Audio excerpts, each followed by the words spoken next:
part of the HyperX podcast network. Alex, Angela Lansbury died. Your thoughts? I did hear that. My only thought is my friend James. You worked as one of her gardeners for a summer or two, and said she was very sweet. This was back in Ireland. That's right. She moved to Ireland to escape Charles Manson. That's right, as we all did at the time. Yes, it was very crowded at the time. It was. Boy, if only it were that easy for more people to just escape the country when they don't like what's going on or want to protect their children. Sure would be nice. But yeah, okay. So your thoughts are in fact more like your thoughts of your friend. Yes. I mean, my only exposure to Angela Lansbury was her role as cookery, as a teapot, and as her role as Jessica Fletcher in the hit series Murder, She Wrote. That's right. Also known as Fletch in a great series of movies as well, now played by John Hamm. Yes. That's right. Few people know that. There's a connection. Exactly. Great franchise. Yes. And we wish her well. Oh, no, wait. No, she died. What? We wished her well. Oh, boy. We did. And that it didn't take, it seems. That's right. Okay. Well, did James have any thoughts? Did you ask him? Did you call him up once the news broke? No. Okay. No, I've not. No. You want to do that now? Because we don't got much of a show. Well, he's probably at work right now, so I would rather not. Okay. All right, fine. We'll think of something else in the meantime. But you know what? I need an excuse to visit the guy. I haven't seen him in years. He lives out in Issei, which is beautiful. He and his wife have a lovely house next to a river. Okay. He runs his own school. They do have their own school. Okay. He's living the high life out in Issei, and I'd love to give him another visit. All right. What's the school's name? Is it the James Academy? I believe it's called Bear. All right. Close enough. Yeah. I was pretty close. You're pretty close. Wait, you said that. It's a pretty good name, though. Is that like Door? Yeah, it was co-founded by Yuji Horii. No, that was Nakamura. And was it? Yeah. Oh, that's why it made no sense when he told me about it. Yeah. He lied about knowing Yuji Horii? He did, yes. Well, yeah, he used the pseudonym Eugene Horii. Of course, yes. Can we end this yet? I don't know. You said you had an intro. This is it? This is your idea? Announcing celebrity deaths? Who else was on the chopping block recently? Let's look it up, Ray. Let's extend your segment here. I'm going to look it up. All right.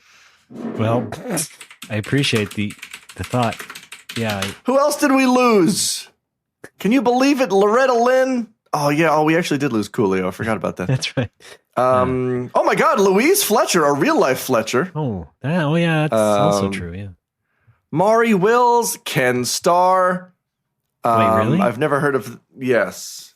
I've never heard of this one. Elizabeth 11. Not sure what that is referring to. Ernie Shavers. Gorbachev's gone. We lost Len Dawson. Tom Weisskopf. Anne Hayes. Oh, yeah, Anne Hayes. That was kind of sudden. Oh, yeah. That was, Olivia Newton-John. Roger Mosley. Vin Scully. She's just making me sad now. Tony Dow, Paul Sorvino, Rebecca Balding, who ironically had a lush head of hair. James Caan also had a lush head of hair. Yeah. Are we going too far back? When was this? Shinzo Abe. When did that happen? Yeah, this is going back to the summer. Okay. Joe Turkel. Of the Turkletons? Yes. Wow. Jim Seals, Bo Hopkins, Alan White, another Fletcher. What's going on here? Oh my goodness, Andy Fletcher. Gracious. John Hamm better watch out. Ray Liotta. No, it's Barnholt. Oh, Fred Ward. Yeah. Well, Alex, you accomplished your goal of extending my segment. Thank you. Naomi Judd. Is it Naomi or Naomi? In Japan, it's Naomi. That's right. In Japan, it's Naomi. Yeah. Guy Lafleur. Shirley Spork. And you can stop at any time. I mean, I'm already proper ashamed. Are you sure? Of even bringing it up. Yeah. So I'm sorry. I apologize for ruining the show. Ivan Reitman. Ivan Wrongman now. It's so mean. Meat Loaf. You know, you have to edit this. I mean, it's just more for you to edit at the end of the day. Oh, Oh, yeah, you're right. Let's get it started. Okay. Louis Anderson!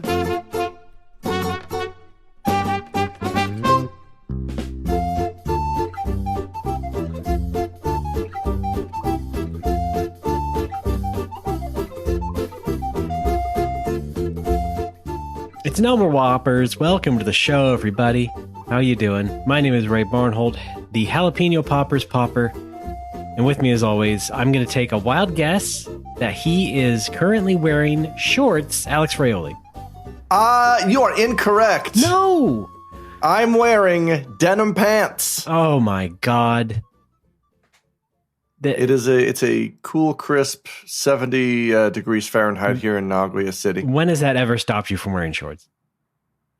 I suppose that's true. No, I did have a recording job this morning, and I don't even in the middle of a broiling summer, I don't like to show up to those in shorts. So I had to put on some jeans. True, not very professional, is it? No. Well, how you doing, Alex? I know actually how you're doing. You did move into your new place. We will talk all about it. Perhaps I don't even know how much you want to talk about it, but we will talk about it. Okay. I do want to talk about it. I have a lot of different things to talk about. I didn't move anywhere. Name one. I got my fourth COVID booster. Oh. Paisley! That's the code name, yeah. Well, your fourth booster or your second booster? Well, third booster, fourth. Wait, what? So your fifth shot?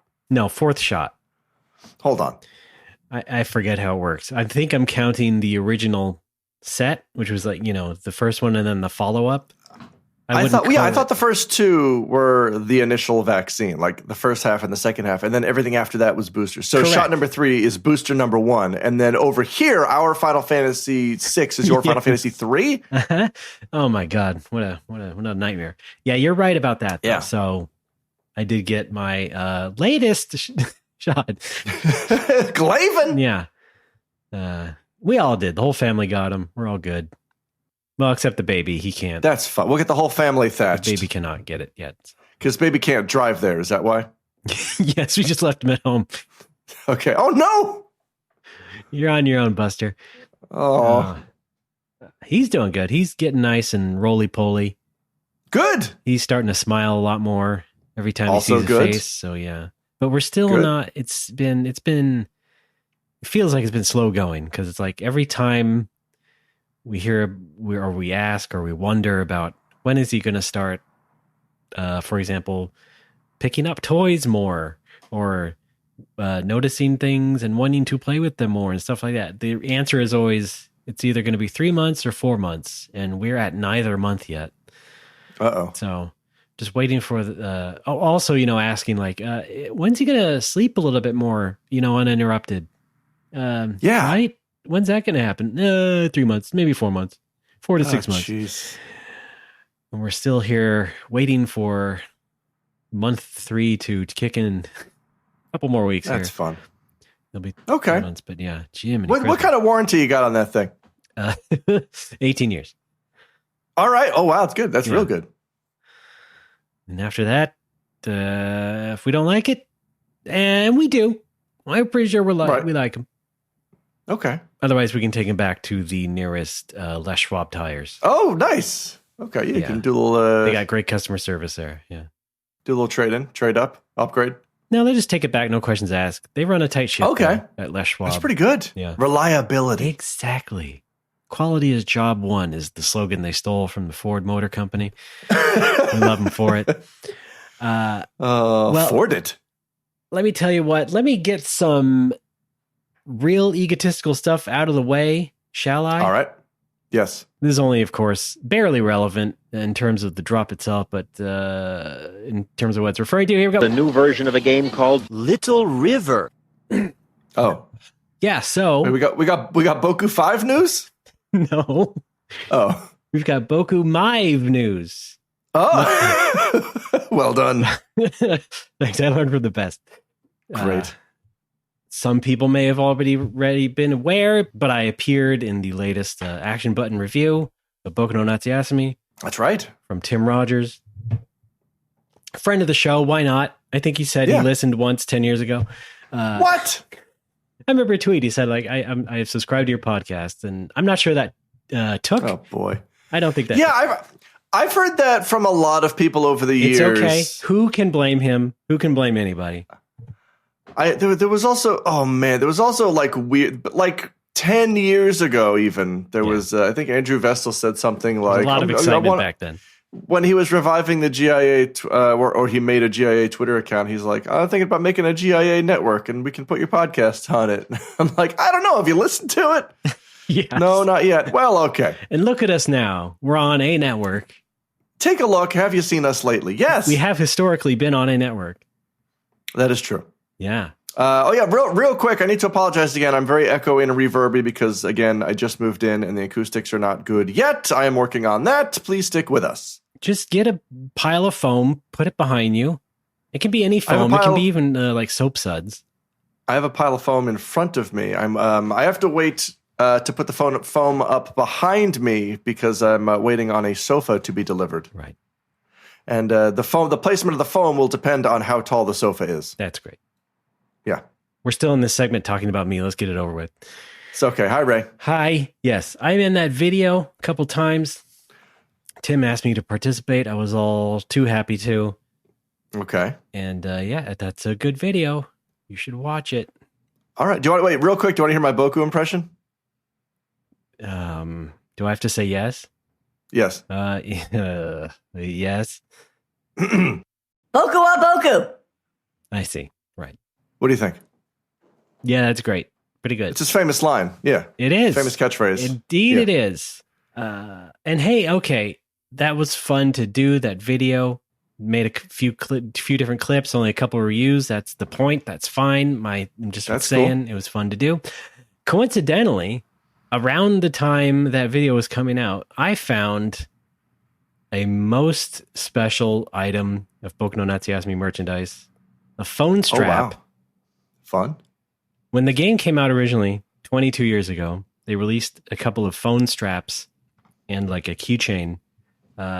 Basically the only thing close to a Boku action figure you could get. Wow. Just a miniature version of Boku attached, and you get like a watermelon or some shaved ice with it. You get to hook it on there, and you would get it on, you put it on your phone strap because that was the hot thing back in the Y2K era, especially in Japan. You put the strap on your K-tie and you have your charms dangling off your K-tie. It was really fun. Anyway, I always wanted it for that little tiny figure of Boku, and I got at least one of those straps. Cool. Finally.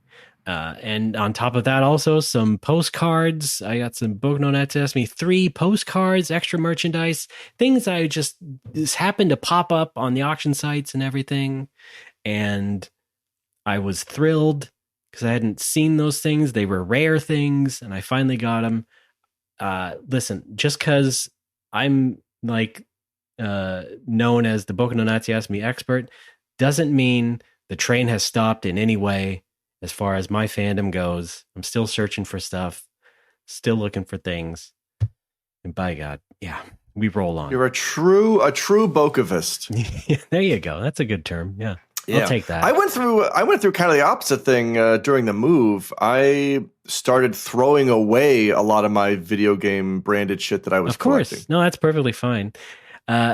Listen, I feel like in your case, yeah, go ahead. No, finish. Well, your scope is so narrow. I think you should try to collect every single Boku thing that there is. But like, I was throwing away Dragon Quest shit that I only kept for a decade because it said Dragon Quest on it. Right.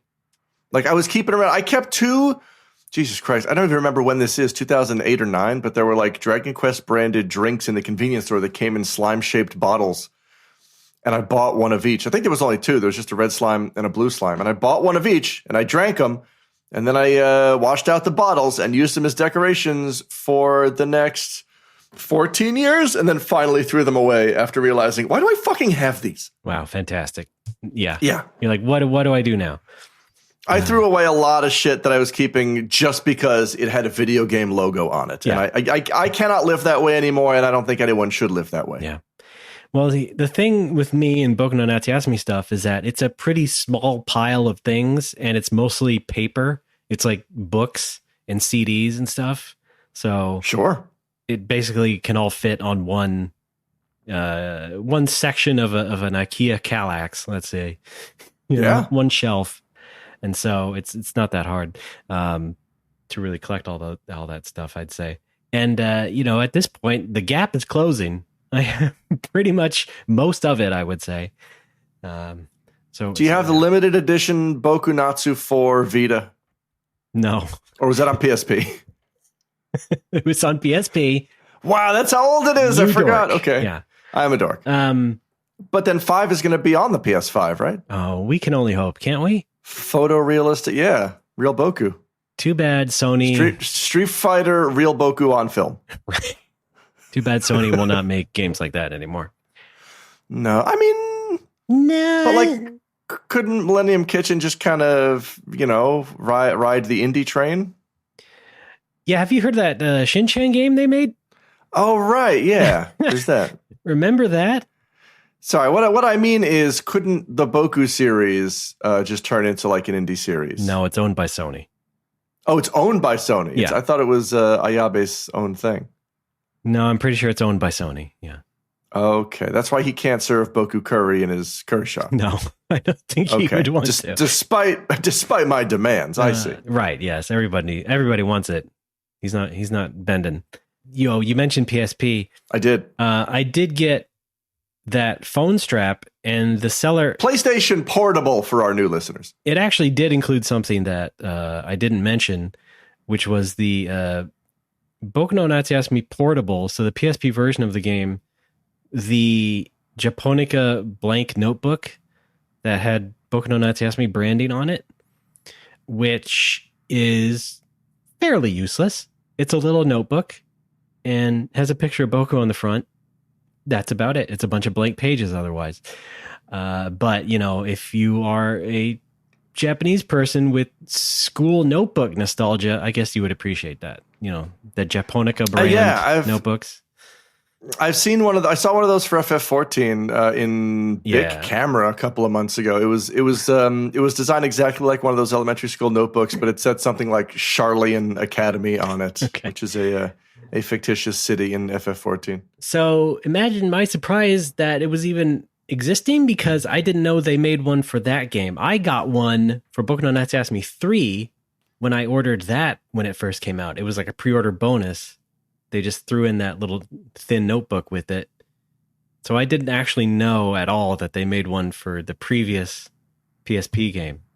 So I'm winding up with Boku no Natsuyasumi merchandise I don't even know existed. How about that? Wow. Crazy. Yeah.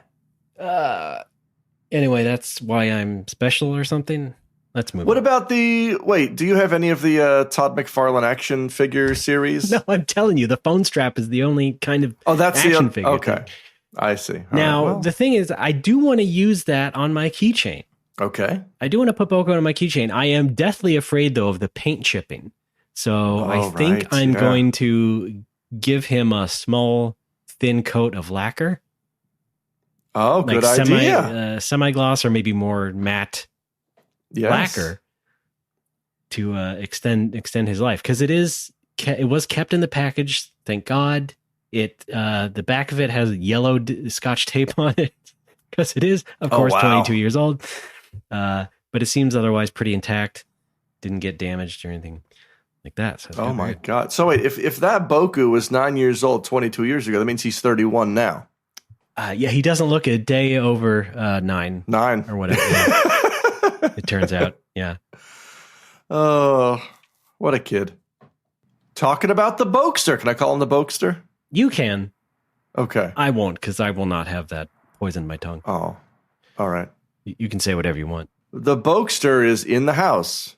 How's it going, everyone? Wait, hang on. I got to put on my Boku voice. Yep. Is that what he sounds like? No, that's just me struggling to get through this while listening to you. Hey, everybody, it's me, Boku. I'm all grown up. Guess what I'm doing now? I'm the bouncer at a club. That's fantastic. That's fantastic, Boku. Wait, oh, fuck. What's up? Wouldn't you be like over 50 by now? The original Boku? Yeah. I guess so. I don't know how math works though, so don't ask me. I remember there was either a comic or a comic arc called Batman Inc., which was kind of about like Batman franchising himself out to other cities. Do you think that there's also like a Boku Inc. where there's actually multiple Bokus? Yeah. And you do think this? There is. Right. But I mean, like, specifically it's designed that way, like by a corporation to try to maximize Boku profits, to make Boku bucks, as it were. Right. Are you maybe also implying that it's just androids?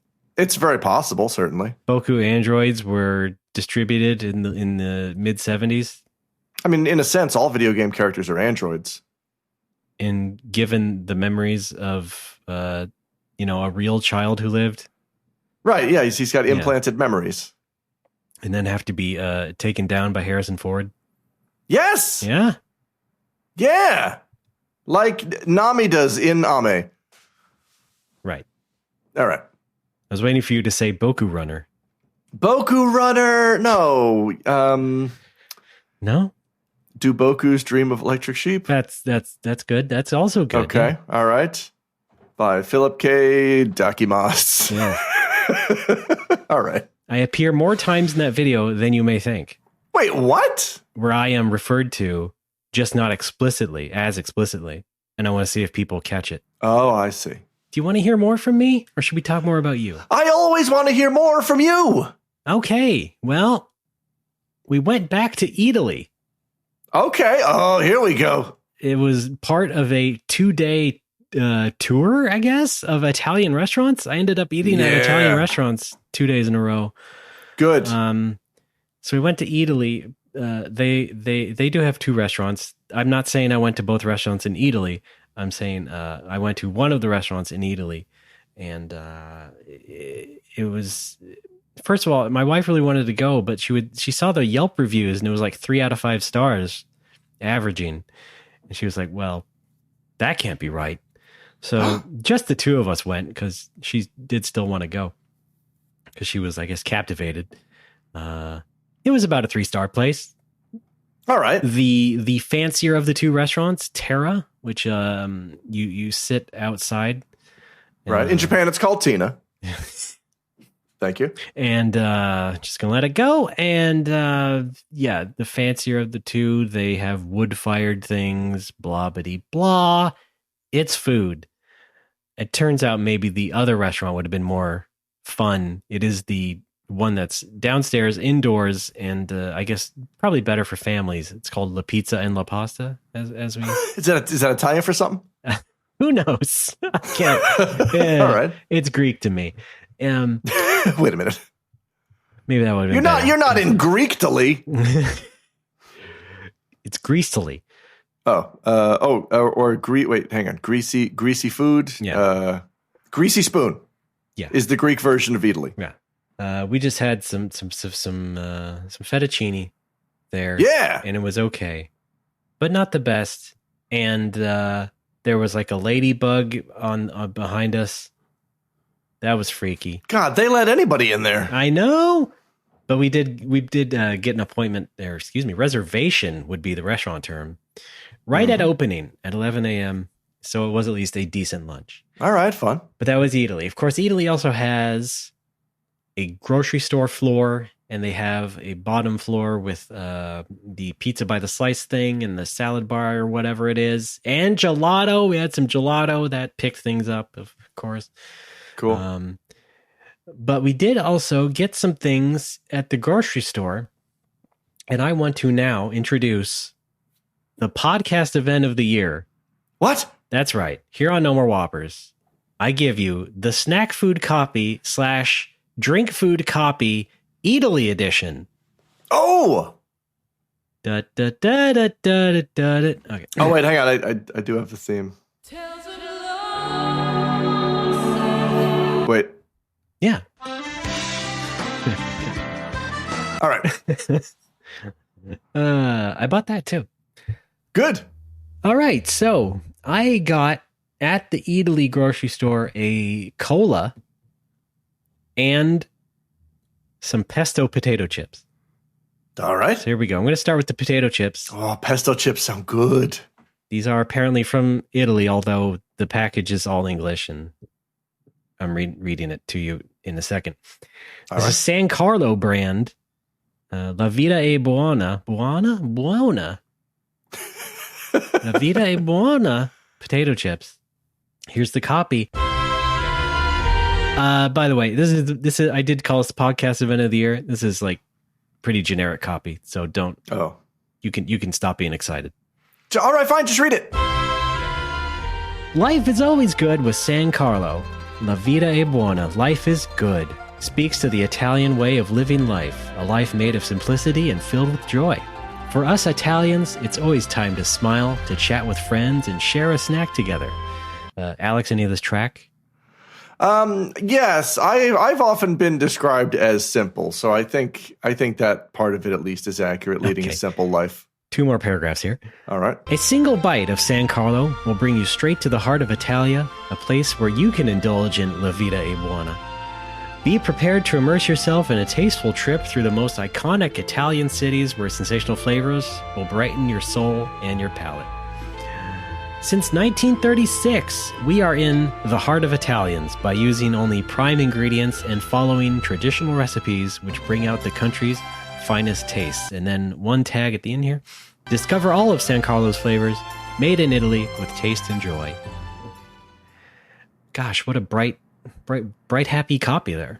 It sounds great. It makes me hungry for those chips. Have you already eaten them? I have already eaten them. Damn it. It was a very bold pesto flavor, kind of hard to eat, and too much of it. Oh my! Very, very rich pesto flavor. They also had tomato and paprika flavors. I went for the most Italian one, I believe. Pesto seemed like the most Italian choice there. Pesto's good. Yes. And then cola, I bought mole cola, I believe it's pronounced, or mole cola.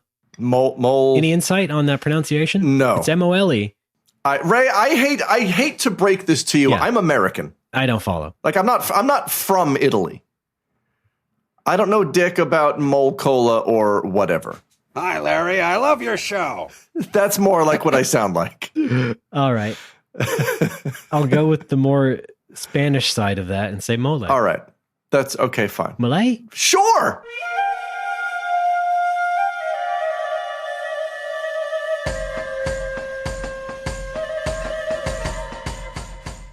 Mole Cola is the 100% Italian cola, born in Turin, Italy, and named after the city's landmark 550 feet high Mole Antonelliana building.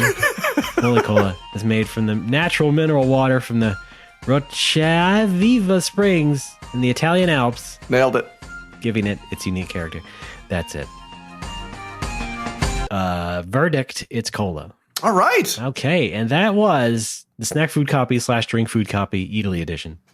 Again, if I'm not mistaken, this bag contained basil chips. Right. Well, pesto. Pesto. Yeah, sorry. Pesto chip. Well, pesto is basil. Yeah, but also other things. Yeah, fine.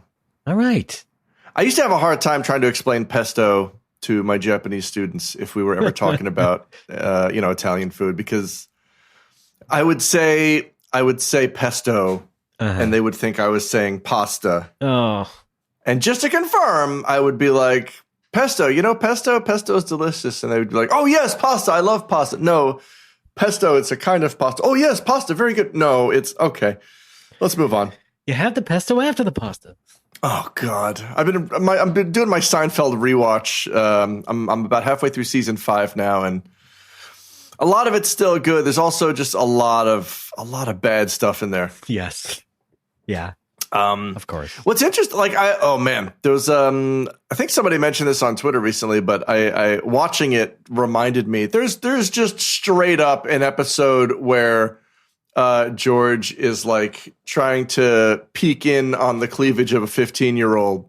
Yeah. Then afterwards, Jerry chides him, but not for doing it, but for doing it in an obvious way. Yeah. He's like, well, obviously we want to look at this 15-year-old's chest, George, but you got to do it covertly. Oh, okay. And you have to think about the extra funny part, which is that Seinfeld literally is the expert on that. Yeah. Didn't he marry a 17-year-old? Dating. Didn't marry. Okay. But as I have explained on this show, she did have a large chest, and so probably did appear more mature and older than she was. Yeah, I'm sure. Nonetheless, maybe a stop at the point she admits her age. Maybe try that out, Jerry. Or how about age her up? Like, she was the daughter of the real person, not the character on there. Oh, well, you can't age up real people. Lord knows I've tried. Just wait a while. Yeah, a lot of waiting. That was Denise Richards, I suppose. I mean, she certainly was not 15 in real life. The other thing I noticed is that, like, early on in the series, you could tell, like, when they realized Kramer was like the breakout star. Yeah, he gets an applause every time he enters Jerry's apartment. Yeah, this is season 5 is when that starts happening. He gets that until about season 5, and then I think they started to scale it back a little bit because it was getting to be distracting. And like seasons 3 and 4, every time Kramer enters Jerry's apartment, there's just a huge applause break. Right. And Michael Richards and Jerry Seinfeld have to just awkwardly stare at each other silently until the applause dies down. Right. With like the half smile sort of. Yeah. And it's like, it's also frankly bizarre, especially, now that the series is over and we kind of know that it's the series stars equally these 4 dysfunctional people. No one else got a huge ovation for entering any scene. It was very weird. Yeah, it's not quite earned. I mean, sure, Kramer was the wackiest, but it's still nothing so over the top that I thought it would be earned. But this is also the era of... Oh, this was the Attitude Era. Not quite. Oh. But there was an Attitude Era happening on Fox with things like Married with Children, where, of course, every third person who walks into the door gets a applause break. And yeah, that too. The hooting break. So maybe they were leaning into that, trying that out, and then decided, no, this is not the image NBC wants to promote. Who knows? I suppose. And that was the preview of our upcoming Seinfeld Watch podcast. Yeah, stick around for that. Maybe that'll be a patrons only show. That'll be at the $600 level. It'll be called Seinfeld. No, it'll be called Spine Melt. I got nothing. All right. It'll be called the Penske File. Yeah, of course. All right. I would like to reiterate for the audience, still sleep deprived, generally, not really in a great podcasting mood. No, mood is not the right word. I'm just not on my A game. What do I have to do to put you in a podcast today? It's like the old days when I didn't know what to do on a podcast. All right. We're hearkening back to the old days. We're getting back to our roots. And I'm finding it hard to link thoughts together. I really should just write down my thoughts more often. Yeah, me too. I'm also kind of in the same boat. My brain is frazzled. I don't know how to hold a conversation right now. I've been going through like move depression and I hate it. And I don't understand.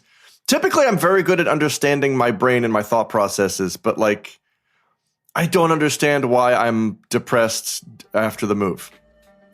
I don't either. I guess we can talk about it later. We'll talk about it now. We're doing the show now. Hi. I just thought it was about break time. That's all. Gokutai Kudasai. We'll only be going for 40 minutes. All right, fine. Let's take a quick break and then we'll get into all of the move details. Spoilers, I'm feeling down. All right. I'm a gamer. You sure are.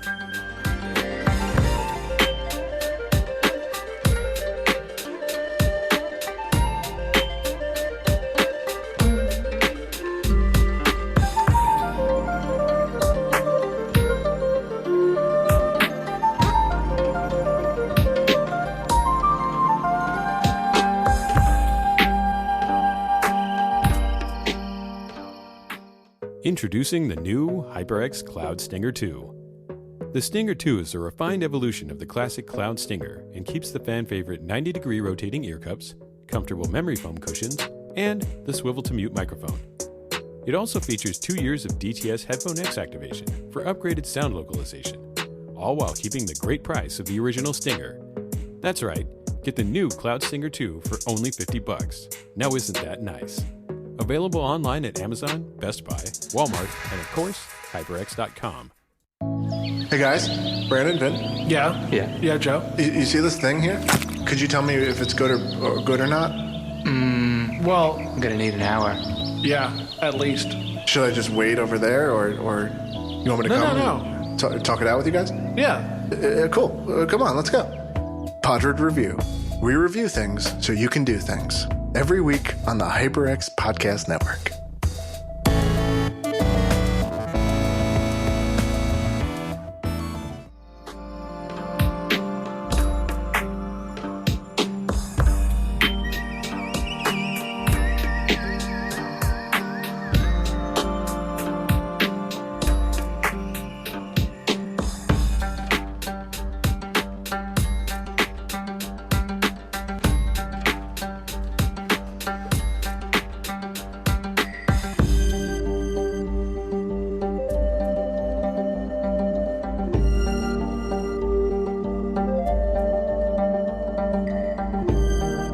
Folks are back as No More Whoppers. I'm Ray. That's Alex.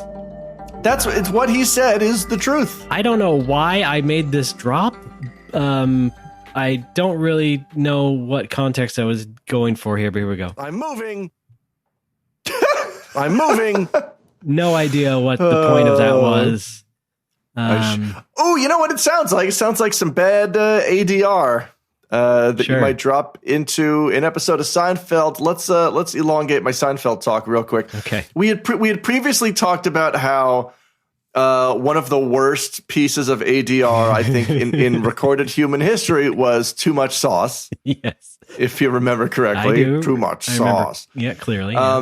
There's a worse one that I discovered yesterday watching a season 5 episode. Oh, yeah. Quiz me. I forget. Okay, let's see if you can guess. I'll narrow it down until you guess what it is. It's a season 5 episode. Yeah. I forget the name of it. It's the episode where the 4 of them are going to a party. Uh-huh. But before the party, they have to stop off to buy gifts to bring to the party. Yeah. Do you know what it is yet? Nope. I'm going to keep narrowing it. They split into 2 groups, 2 groups of 2. George and Kramer go to the liquor store. That's right. And Elaine and Jerry go to the bakery. Yeah. Do you know what it is yet? It's the episode with the chocolate babka. Yes, it is. Do you know what the ADR is, though? It is in the Jerry and Elaine part. Yes, it is. Okay. Yes, it is. Well, that's not what I was saying, but you got it. That's not what I'm saying, if you know what I'm saying. Okay. What happens to Jerry and Elaine in that bakery? They lose out on getting a babka. That's right. And then what happens? They decide to steal one from the little old lady who got the last one. That is actually a different episode. Damn it. Yeah. I thought it was the same one too. I'm already losing. So that was the marble rye. Okay, no. They stolen from Happy Gilmore's grandmother. Yes, that's true. Yes. Yeah. And now, is that the same as the Bosco lady? I don't remember. Okay. Okay. What was it really then? Do they try and coerce the person who got the last one, or they try and strike a deal? Forget the babka. This is post babka. All right. They got the cinnamon babka. It had a hair in it, so they're waiting to exchange it for another cinnamon babka. Jerry's eating a black and white cookie, and it makes him sick. He's sitting down, and then Elaine is sitting down next to him, and then what happens to Elaine? Is she distracted and have to get You're up and leave? so close to this. No. I don't know. I give up now. All right. A man with a cane steps on her foot. Well, the cane crushes her toe. Oh, yeah. That's coming into focus, yeah. And she goes, ow. And the guy with the cane turns around, and in what I would now consider to be the worst ADR in Seinfeld history, he says, sorry. Do you remember this? Yeah, I think. If I can find a clip of it. All right. If I can find a clip of it, I'll drop it right here. But it's like, it's not just the obviousness of the line itself. It's the fact that it doesn't quite sync up with his mouth. It's that his mouth is closed. His mouth is closed, and we still hear the E on the end of sorry. Yeah. It's like they didn't even try. I can find it for you within the hour. It's on my server. I have all of Seinfeld on my NAS. Yeah. Excellent. I will look that back just fantastic. I think it's I consider it worse ADR because in the case of too much sauce, like we don't see a mouth, so there's nothing to sync up with. Right. But in this case, it's very poorly synced with his mouth. I would love to hear the actor's original delivery and find out why it was unusable. Sure. Well, often ADR happens because there was no line. But he moved his mouth. Okay. I don't think he would just mouth the word sorry. Okay, well then another reason for ADR is that it was too low. It didn't show up. That's what I'm thinking. Yeah. Speaking of too low, in this rewatch, I don't know if it's like my TV settings, but Seinfeld's a very poorly lit show. It seems like everything is very dark all the time.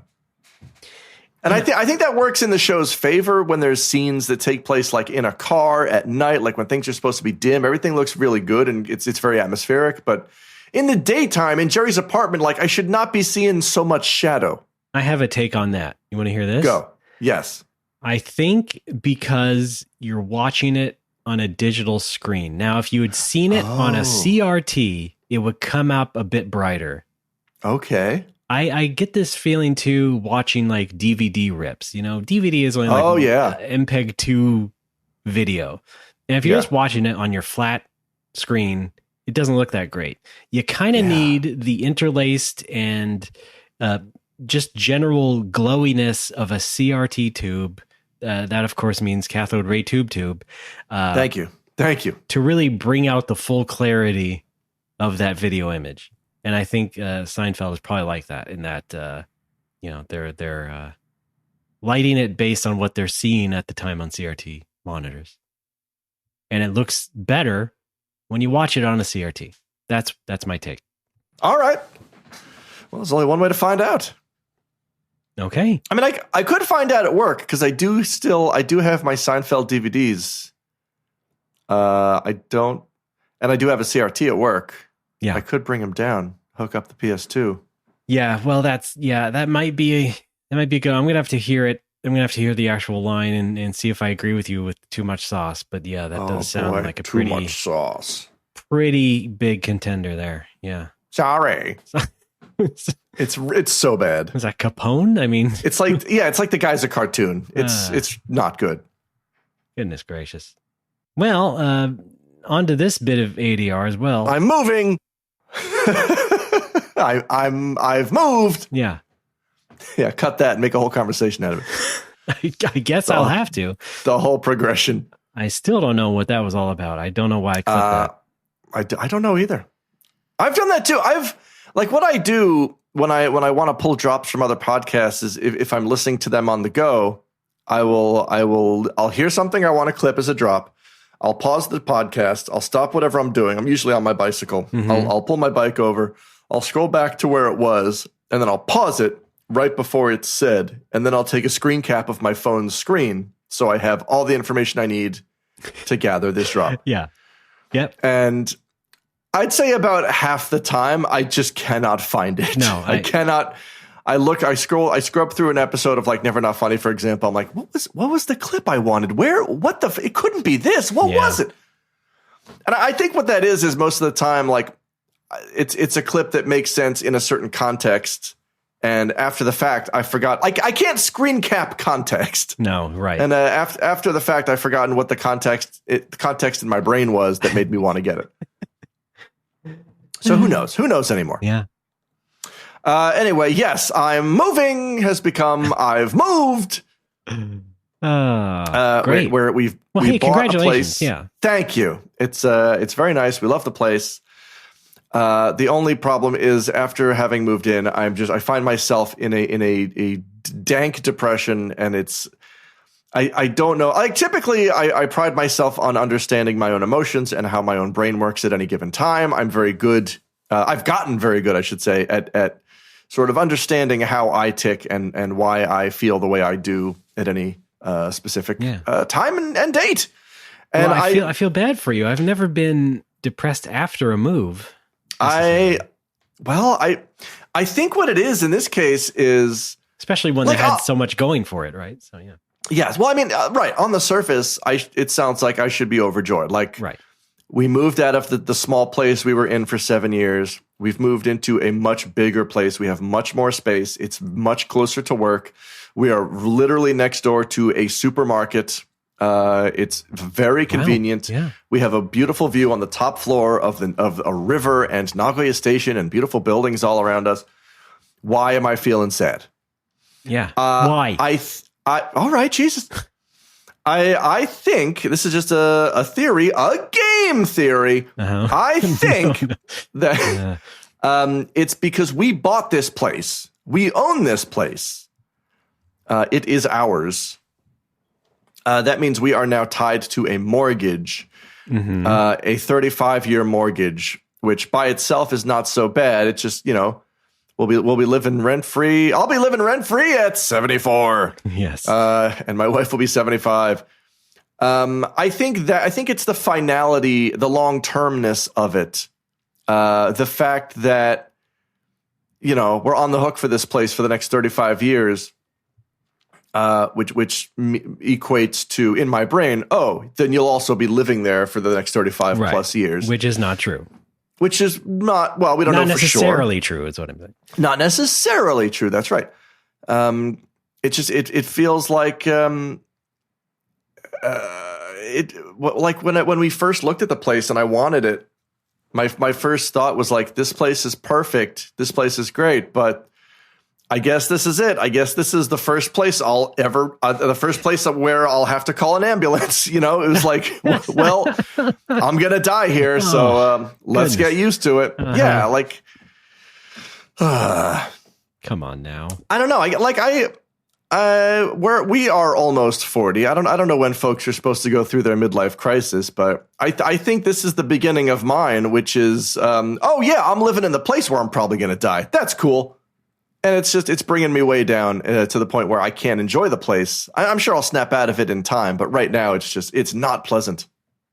Yeah, man, I'm sorry. I feel bad that I cannot relate. I don't really have that kind of feeling. It's the other part of it is, I wish I had more for you, is what I'm saying. I think the other part of it is, though we are moved in, we are not completely unpacked. We are not completely set up. As you can tell from this episode, what? No, yeah, I agree with you. Yeah, you're not unpacked, and so that adds a lot because you got these boxes and stuff lying around. Nothing's tidied up, and so yeah. But related to that, I'm not like set up yet, as I discussed earlier. Right. Like that's why I sound echoey and reverby. It's because I've not sound treated this room, and because I have not sound treated this room, henceforth known as my office, I have not done any recording work either, which I think has contributed to my doldrums. Because before we moved, I was recording sound stuff every day. I was submitting auditions every day. And now I've taken like a month and a half break, and I just feel like, I'm not working. I'm worthless. I until I get back into it, I'm just going to feel like I'm living in somebody else's house. Well, I mean, it's all part of the process then, right? You unpack, you get everything set back up, then you can finally... quote unquote relax and get back to work. I know those things are counterintuitive, but like I know, but the plan was it was supposed to be seamless. It was supposed to, like, we planned for it to be seamless. Though. I know. Because there's always things you don't consider. Like I didn't know I was going to have to buy another couch for my office. And I think we talked about this on our bonus show, Golden 16 Seconds, out now / soon, episode 7. We got used to a routine in the old apartment where I would play FF14 in my room on my personal computer, and my wife would be laying on my bed looking through Instagram. And that became a routine for us, just a way for us both to relax at the same time in the same room, and we can just talk and chat while we're doing our own thing. And it was we loved it. But now the PC is in the office. Where's my wife going to have what she calls goro taimu? Yeah. So I decided, I need to acoustically treat the room. Couches are good. Couches absorb a lot of sound. So I bought a couch from Amazon. It's not going to be here for another 10 days, which means I can't really record anything until it comes. And then when it comes, I got to set it up, and I got to put foam on the walls on the opposite side and make sure everything's sound good. It's just just a lot of waiting, a lot of hurry up and wait, a lot of like, I really want to get back to work and back to recording, and I cannot yet because this, this sounds like Garbo. This is not, I cannot submit this to a professional anything. Yeah, but it is short term, I think it is short term. You are cognizant of that, of course. Yeah, I know. It's just, but I'm listless in the meantime, and I hate it. Right. So then, the question is, why do you have that kind of reaction? Have you had this kind of reaction before? Is also a good question. Okay. No, every time I've moved in the past, I've been excited. Yeah, and you got things done, and you settled back in, and yes, okay, yeah. It's just I don't know. I mean, this is also my first time moving after having quit drinking. So okay. I think maybe a lot of the previous experiences was maybe I was just going out and just kind of drinking and relaxing that way and not really thinking about it much. Okay, yeah. So maybe it's just like, well, nope, now you got to deal with everything, which is fine. I get it. That's, You might say it's a sobering view. Hey! Hey! This guy. Hey. Somebody said that in a blog. It has to be true. Da, da, da, da, da, da, da, da. Man. Yeah. Well, what's up? Knowing that it's almost certainly going to be a short-term thing, I would say hang in there as best you can. Oh, I'm hanging. Just keep chipping away at getting that stuff unpacked and get done. Oh, I'm chipping. Well, here's the thing. My stuff is mostly unpacked. It's just my wife still has a dozen boxes full of clothes and shoes that there is no space for. Is that true? Like, is it really like you really don't have space for it, or is it just more like you can't figure out where to put it? Undecided, unknown. Okay. I don't know how to answer that question because her room right now is full of boxes of clothes, but also so is our living room. And we, like I told her before the move, like when you pack, just pack half of these clothes, pack the half that you love, and then just please throw the other half away. And she could not do that. So now she brought it all with her. And now as she's unpacking, she's like, yeah, I got to throw half of these away. I'm like, I told you that. So she's kind of in the middle of, she's trying to Marie Kondo her clothes. And that's not something I can help with. I don't know her clothes the way she does. Sure. But it's going to take a while. Well, you know what underwear looks like, and you know what not underwear looks like. Just put those in two piles and you're good. I'm not sure I'm clear on that. All right. I will say, though, her attitude where it's like, yeah, no, now I realize, I don't need half this stuff. I think that happens to the best of us. In fact, I did right the same now thing. Selling a bunch of stuff in like plastic bins that I should have sold before we ever moved, a year ago. It's a bunch of old controllers and stuff. It's like now I'm finally getting to it while in the middle of taking care of the baby. It's like I could have also taken care of it before the baby.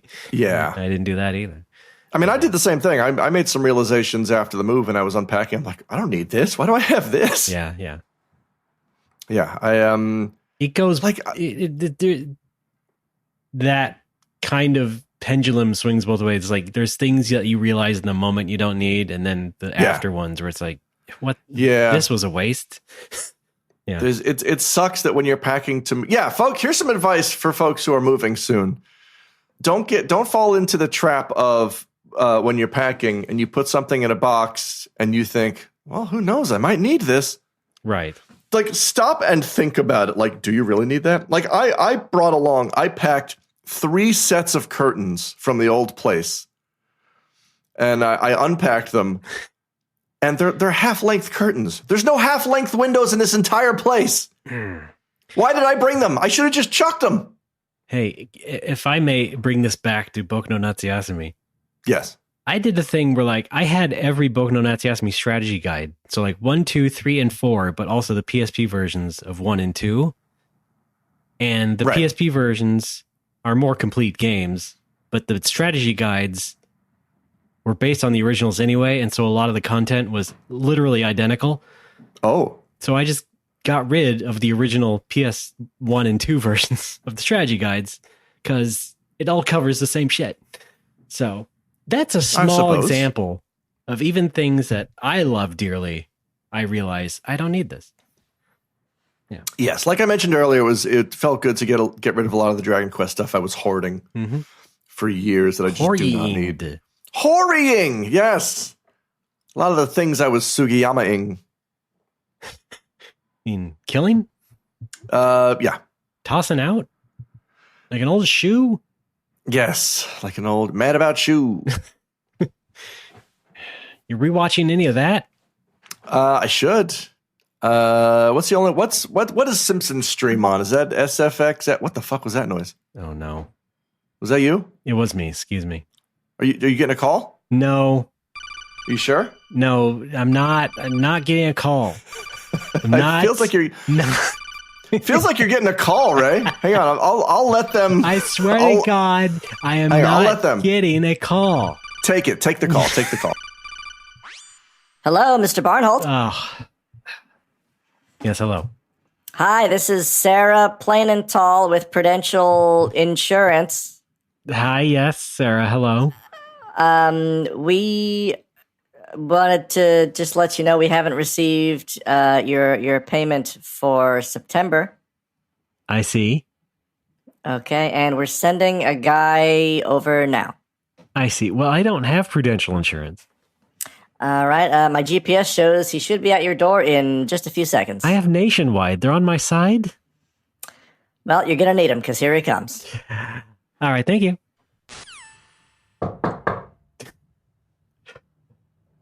Someone's at the door. Where's my money, bitch? Oh, it's Chunk Dunkler.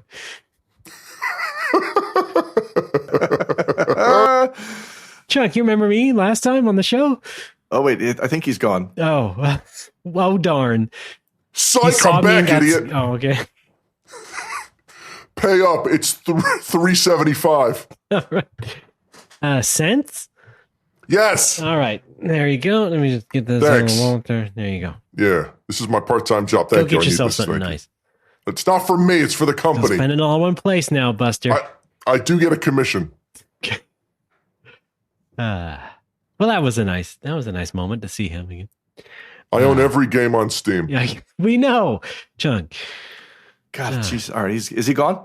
Yeah. Well, all right. Okay. As long as we're having this interlude, the reason you heard that is because I was going to play this. Sorry. Yes.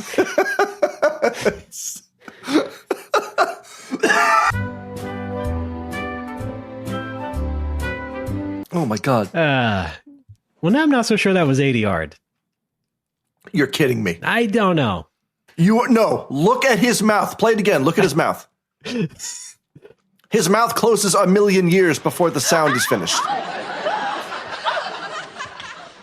Sorry. Not a million years. It's maybe a third of a second. I'll give you that. It's absolutely 80 yard. And I noticed something. Maybe you're not wrong. I'm not calling you wrong. I'm just saying. All right. All right. It was nearly perfect. Let's say that. Anyway, you want to watch the rest of the episode? Here we go. Yes. You're gonna take my toe off. What do you watch what you're doing, you lunatic? And no response. And okay. Yeah, it's he's got one line. Yeah. And boy, does he kill it. Typical New Yorker. Typical one-line New Yorker. Well, you seem so down about this whole moving thing. Yeah. Wondering, hey, at least you're still in Japan, right? Yeah. At least you still got that for you. Hi. Do you remember the original reason why you wanted to move to Japan? Hot ass. Oh, okay. Well, I didn't think it was that specific, but okay. You putting words in my mouth. Oh, I thought that was a serious question for a moment. I'm thinking back, like, why did I move to Japan? It still can be. You can still have a conversation. I just need to play a funny drop. Well, thank you for doing so. Hot ass. Thanks. Thank you very much. What was the context of that? You were describing something. I think it was in a game as I see. Feeling hot ass. Being what? Okay. The quality of it, hot ass. I see. Yeah. That's okay. Look, I'll play a drop for me. Here's me. Hey, Tony's Italian restaurant. Oh, there he goes again. That doesn't sound like you. No, you're right. Fuck off. All right. Yeah, how about that? I think I just came to Japan after college because it's Japan. Hey, it's Japan. Hey, Japan. Yeah, I think. My original plan, like my original plan, like from high school, was play Dragon Quest VIII. Play Dragon Quest VIII. Well, at that time, only 6 had been out, 4 released in the United States. No, my plan was my dream, I should say, not necessarily my plan, but my dream in high school was I want to write for a video game magazine, and of course, I will become incredibly wealthy doing so. Right. So that was my only plan. Like, oh yeah, I'll just get a job writing for a magazine, and then I'll be rich. It's easy. Yeah.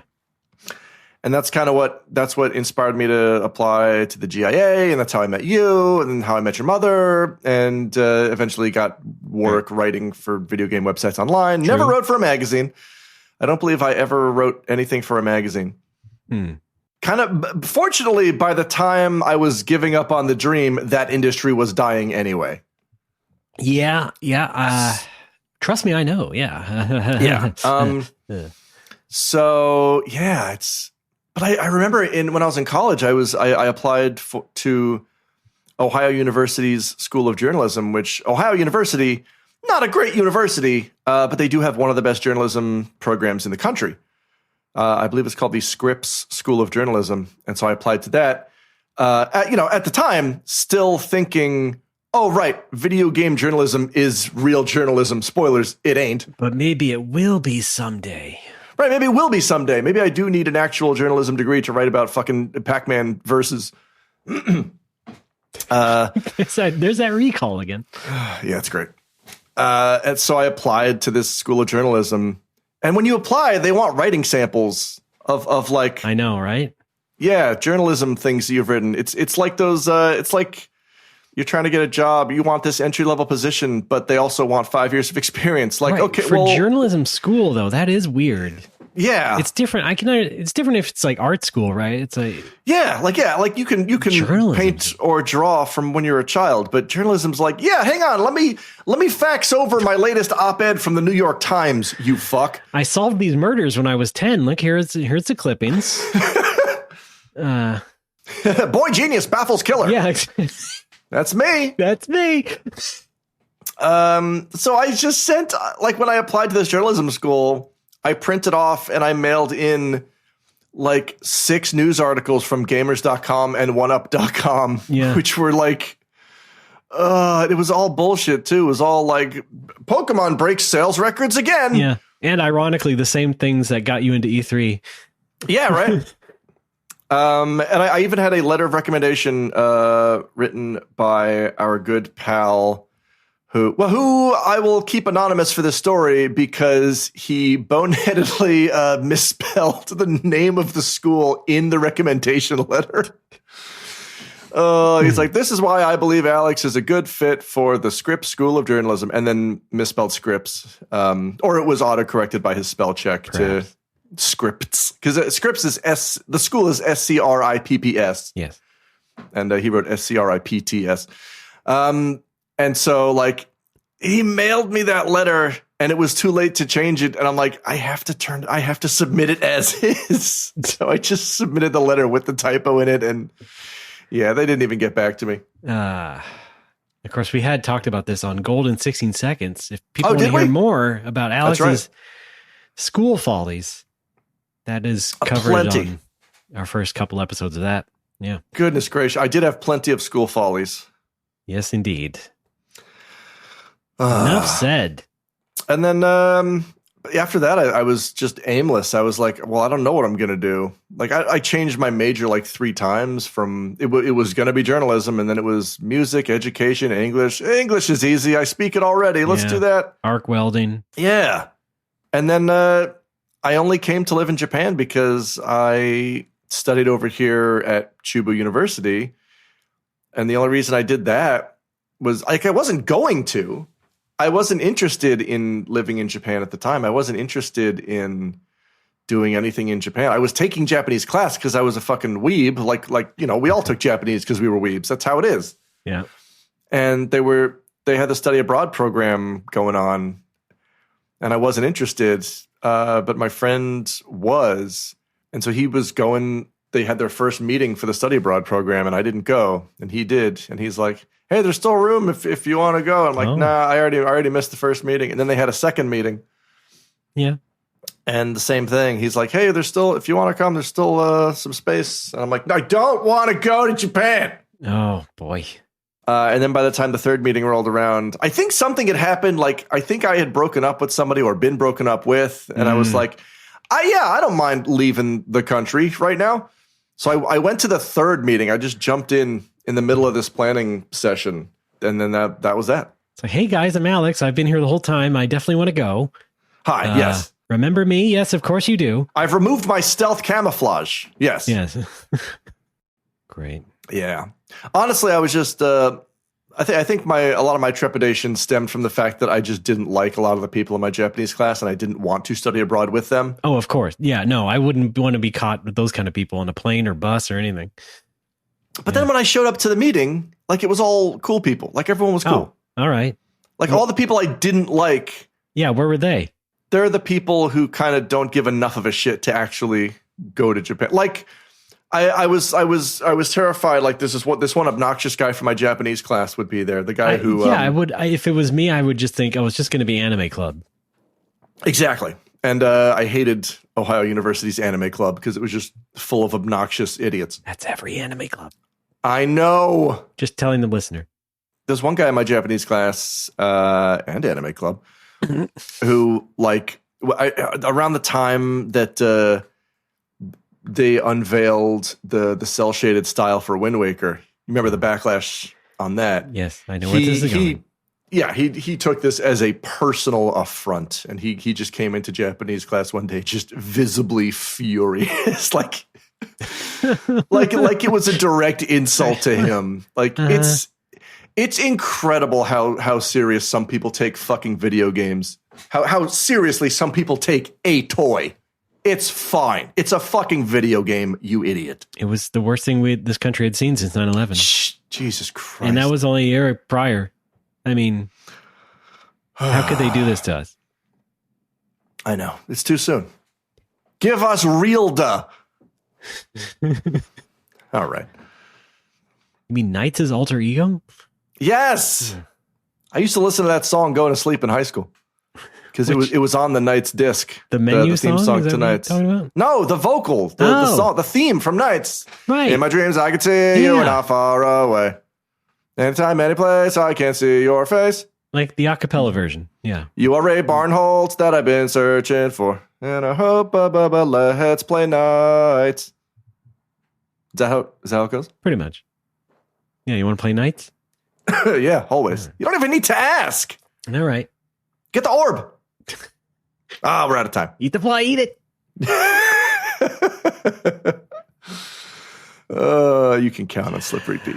Meanwhile, I have been to Japan twice. Come back. We miss you. Last time on the show, we were talking about still how they might actually open it up or maybe not. And then it turns out, they were going to open it up. So... Yes, I believe as of this recording, Japan is back open. Yeah, basically yesterday, right? Yeah. They opened the floodgates, and so now you don't have a visitor cap. There's no cap to the number of people let into the country every day, and there's no more forced tours. You do not have to be on a tour to visit Japan for fun. You just need to have proof of a COVID test or COVID boosters. Make sure that's all up to date. Indeed. And I've done the cursory looking at that just for fun. I just don't know how to get my vaccination record card translated. Oh. They want it in Japanese. Okay. I don't know how to get that happening. Isn't there just an app where you can scan a barcode and it does that for you? A barcode? Well, I don't think my card has a barcode on it. Oh. It's just a flimsy piece of paper with, the CDC logo printed on it and some handwritten records of my vaccines. Now, I do have a digital record, and I can get that from the state. However, it doesn't look very official. That basically is a barcode. It's just like a plain text list of vaccines and a QR code so I can add it to my iPhone. But it's not official looking enough, I don't think. So we'll see. All right. I mean, it's not like I'm going now anyway. Don't have anything booked. But it would be nice. I did have a honeymoon in the works for several years now. And in that time, just had a child. And now we'll have to figure out how to integrate the child into a Japan trip. Child integration. Yeah. Going back to talking about how you got there, I was just like, yeah, I really messed up early on in my days. How's that? Didn't really go to a real school. Didn't get a chance to get an in Japan, whether it be like the student teaching or whatever, JET program, what have you. So, and was not earning enough money to even buy a ticket. And so missed that early opportunity. And then when I did become a video game journalist and write for video game websites, did not get invited to go to Japan. Only once for 4 days to cover one Final Fantasy event. That was fun. I remember that. You came over, we were with Scooter Libby. Who was that? Yeah. That was fun. Yeah. But it was still just kind of like, it felt like a throwaway thing. And it was just like, yeah. Finally give Ray a chance. Not actual like TGS 2-week party with everyone else on the staff going. Yeah. Yeah. And then I had to basically make my own trip. And so I went the second time, basically a year later, with my own money. And then the third time, it turns out, I went 3 times. Third time to interview Ayabe. And that, of course, was the best of the 3 trips. Yeah. It's just like, boy, shoulda, woulda, coulda fit in a couple more. Yeah. So we'll see. I think career-wise, though, I was jealous that you actually did get to move to San Francisco and do the video game writing thing. Oh, and that's another thing. It turns out I hated San Francisco. Oh no! Why? It's just a terrible, filthy town. I did not like. Did not get anything out of it. Man, I know plenty of people who did, and that's great for them. It didn't work out. Yeah, I do kind of like romanticize and idealize that image of like writing about video games in San Francisco. Because right now I'm when I run out of podcasts to listen to, like when I'm current on all my shows and I need something to listen to, I will randomly choose a podcast and I'll listen to the entire back catalog. Oh. And I've recently gone back and I've started listening to the very beginning of Laser Time, and it's just kind of fun to imagine just like back from 2012, like. It's kind of sad listening to these episodes from 2012, like knowing what happens in the future. Yeah. Not just to the people involved, but like, world politics and everything. Like, oh, sure. Like I'm listening to a show where like Obama's still president and like things are generally good. Yeah. Has been kind of sad. But yeah, it's just a lot of that back and forth, a lot of that vibe is something that I never got to experience, which is just like being a young person in a city with other young people, where we kind of work in the same office and we have the same interests. Because when I came over here as an English teacher, I had a couple of friends. No one was into video games or anything that I was into. I had nothing really to connect with other people about, like to the point where after I opened the bar, some of the people from that stage in my life, from that chapter in my life, came to visit the bar, and they're just like, "Wow, I never knew you liked video games." I'm like, "Yeah, I know. It never came up because I knew you didn't give a shit about them." Oh yeah. It sucks because like I was friends with these people, but we were the best possible kind of superficial friend you can be. Yes. Like we like hanging out. We think the other person is very funny and smart and cool and fun and everything is great, but it never gets any deeper than that. It never turns into anything deeper than that. And it's because I couldn't open up about any of my other hobbies because I know I would be boring them to fuck. Yeah. So there were just conversations that never happened. There were relationships that never deepened. Yeah. Nothing ever happened. And then I see them again, 10 years later, and it's like, oh, I didn't know you liked other things. I'm like, yeah, I mean, it's not your fault, but like I didn't want to bore you with it. Yeah. And then it sucks. It does suck. And then from my perspective, I don't think anything ever really happened with me either. Now, I want to separate my experience in San Francisco, the city, with my experience working at Ziff Davis and such. Oh yeah, those are two different things I was referring to. But even the One Up Ziff Davis people were my only friends basically, and I had some great experiences there. I would but I was always tagging along. I guess I never felt fully integrated into the group, let's say. And so yes. It was a long string of just feeling like I'm tagging along, just sort of carrying the intern stink for longer than I was an intern. That's fun. And it just kind of didn't work out, and I didn't build any relationships either.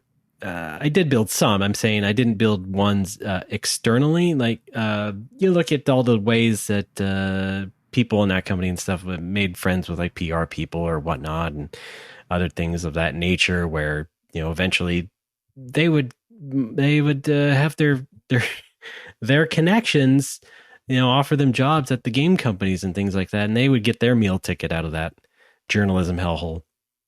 And I never really got to that point at all. I never really made enough connections in that sense. I always felt like I was like, because I only ever like actually physically met up with these people at E3.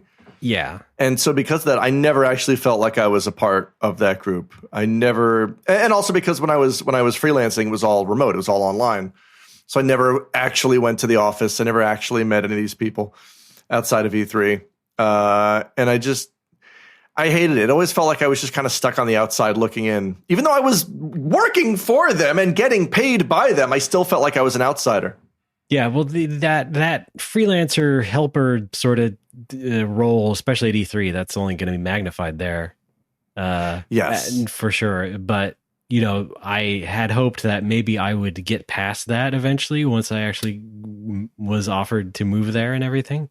I don't think I fully got out of that. Oh boy! And so that kind of, and again, like I said, not making enough connections outside just kind of doomed me. Yeah. I didn't really do anything over here with it either. I mean, moving to Japan was kind of like, well, one of the hidden perks was, now you can, if you wanted to, you could actually start working for actual Japanese game companies or localization outfits that are based in Japan because you are here now. And didn't really try to do any of that. Got invited to apply for a localization job, and then heard nothing back, and just got disillusioned and kind of sad about it, and then kind of unofficially gave up on it. Like I really wanted to do localization for a while, and then the fact that I was so soundly rejected by the one place that invited me to apply just made me think, I must really suck at this. Yeah. This is not for me then. Was my application that bad? Yeah. Like they don't even want to get back to me and tell me what the problems were, or right. Exactly. I'm like, okay.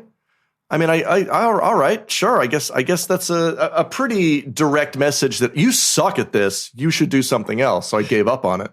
And then I think that worked out in retrospect because it kind of became apparent to me later on that that's not a job that you do to get rich. It's you translate and you localize things because you're passionate about language and or those projects. They do not pay well at all until you get to the tippy top. And literature. And literature, yes. Yeah. A lot of those people are well read and yes. by extension well written. Well, yeah, that's I don't know if you remember this, but that's kind of like how and why I was getting really into, like old literature and poetry, Dragon Quest poetry. That's why I wrote Dragon Quest poetry. Uh-huh. I was trying to do something. I was trying to fancy up video game things, which now is something I kind of find a little bit obnoxious. Yeah, I mean, you're still. To use your word from before, you're working on toys. Yeah, At the end of the day, video games are toys, and sometimes they give you a cool experience. But like, calm the fuck down. Right. It's fine. Meanwhile, I ended up deciding that I'm going to try and make games because I've got nothing else to do creatively. And then during that, I'm like, well, there's something else I could maybe do. But now I need to find time for that because I'm trying to finish video games.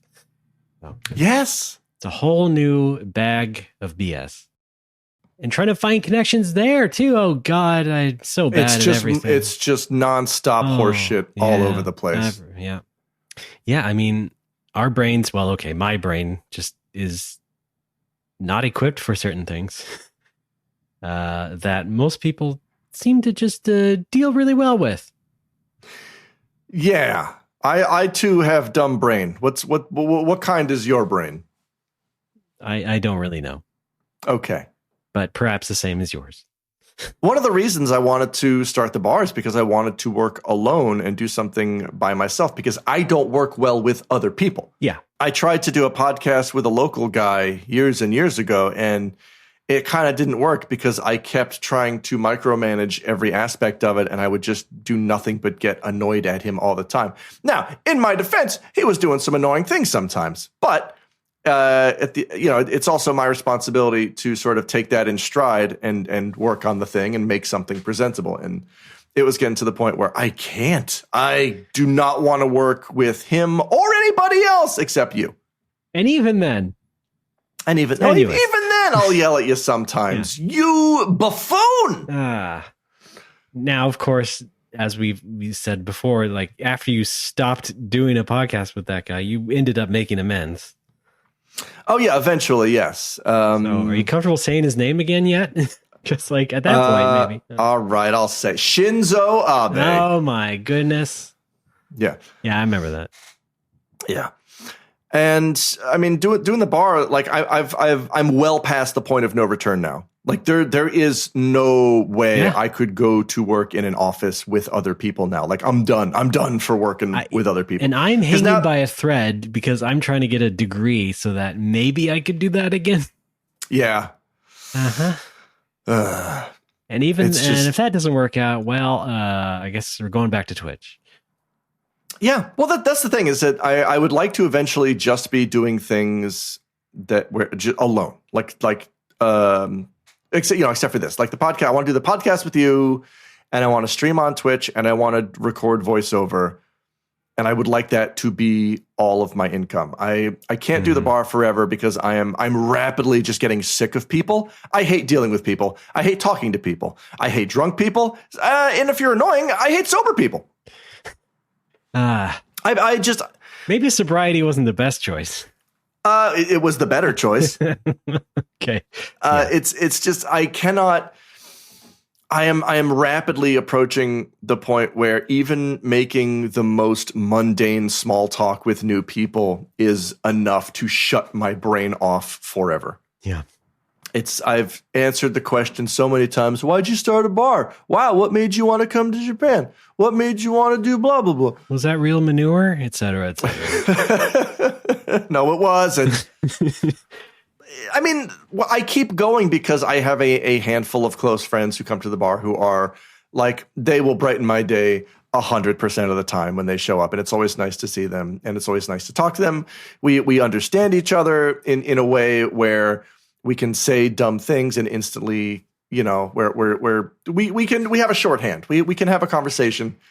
Meeting someone for the first time is always the worst part of getting to know someone. And absolutely. And yet they make it seem so easy when they talk about networking.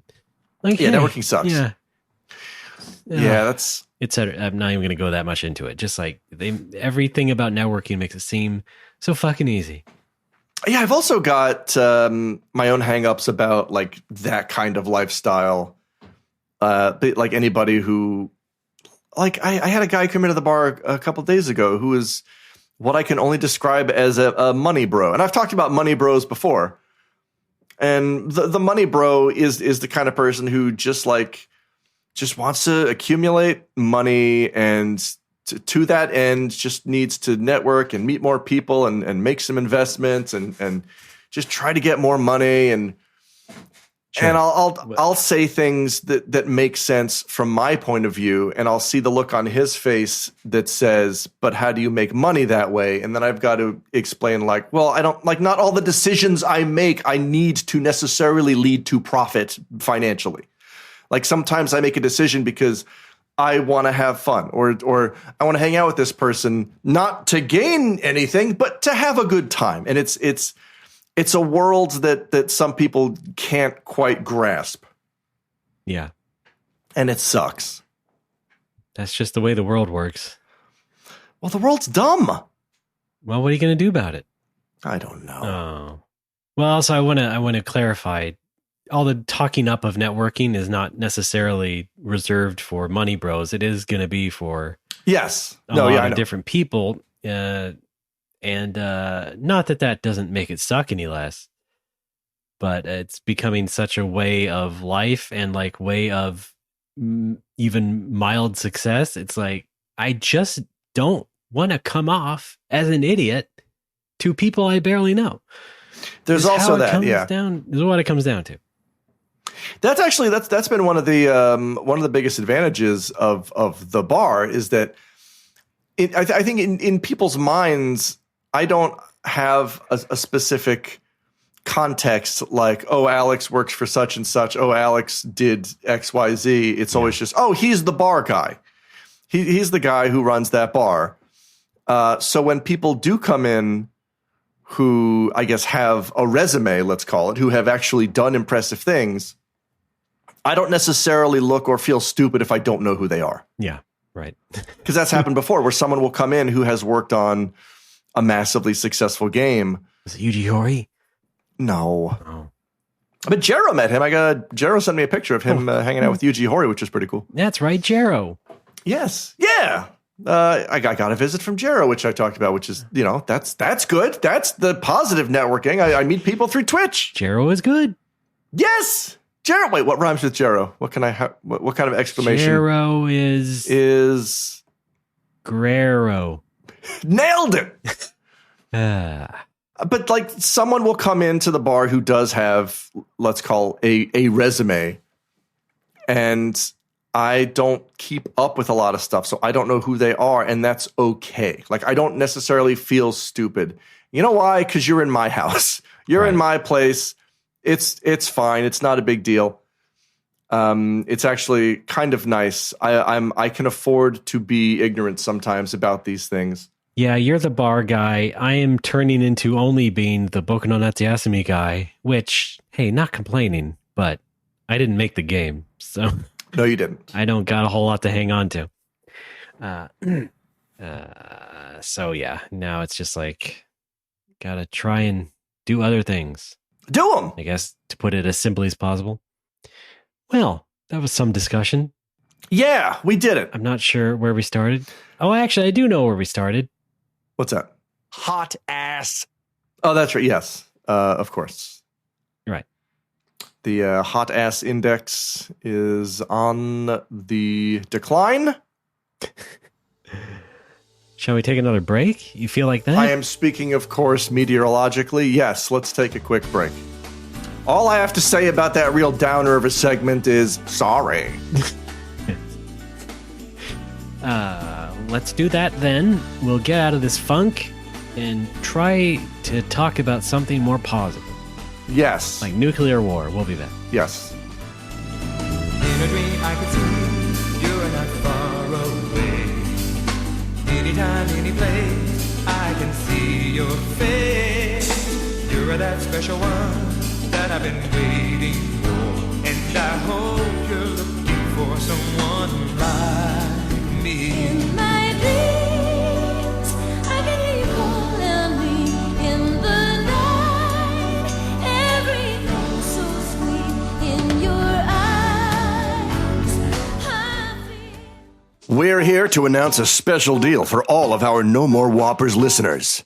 If you've had your eye on any of the pink variants of HyperX gear, you can save 15% off during the month of October by using code HXPN over at HyperX.com. Get yourself an elegant white and pink Cloud 2, or a metallic pink Alloy Origin 60, or any of the other pink peripherals on the site. Once again, head over to HyperX.com and get 15% off all pink gaming products with code, all caps, HXPN. That's H as in HyperX. X as in HyperX. P as in HyperX. N as in Nebraska. Do you love Japan and video games? Well, so do we. We're Kinsey and Mark from Kyoto Indie Dev's Chuhai Labs. Join us twice monthly for games, silly Japan news, and all-around nonsense. We stink at making commercials. We f***ing got this one, bro. Be sure to stop by the Chuhai Labs Discord to chat about our games or ask us questions. Chuhai Labs and the Nasty Labs podcast. We're legally the best. There's so much inside. In the night, dream delight. I want to see you standing there. In the night, dream delight. I found someone who really cares. In the night, dream delight. I want to see you smile again. Folks are back. It's No More Whoppers. I'm Ray. That's Alex. Yo. Alex, we should probably talk about this Super Mario Brothers movie. Oh, that's right. The teaser came out last week on the internet. Yes. Everybody watched it. Everybody freaked out. Here's a clip. I'm dying for a piece of good old New York pizza. That's right. hang That, on. of course, is Chris Pratt as Mario.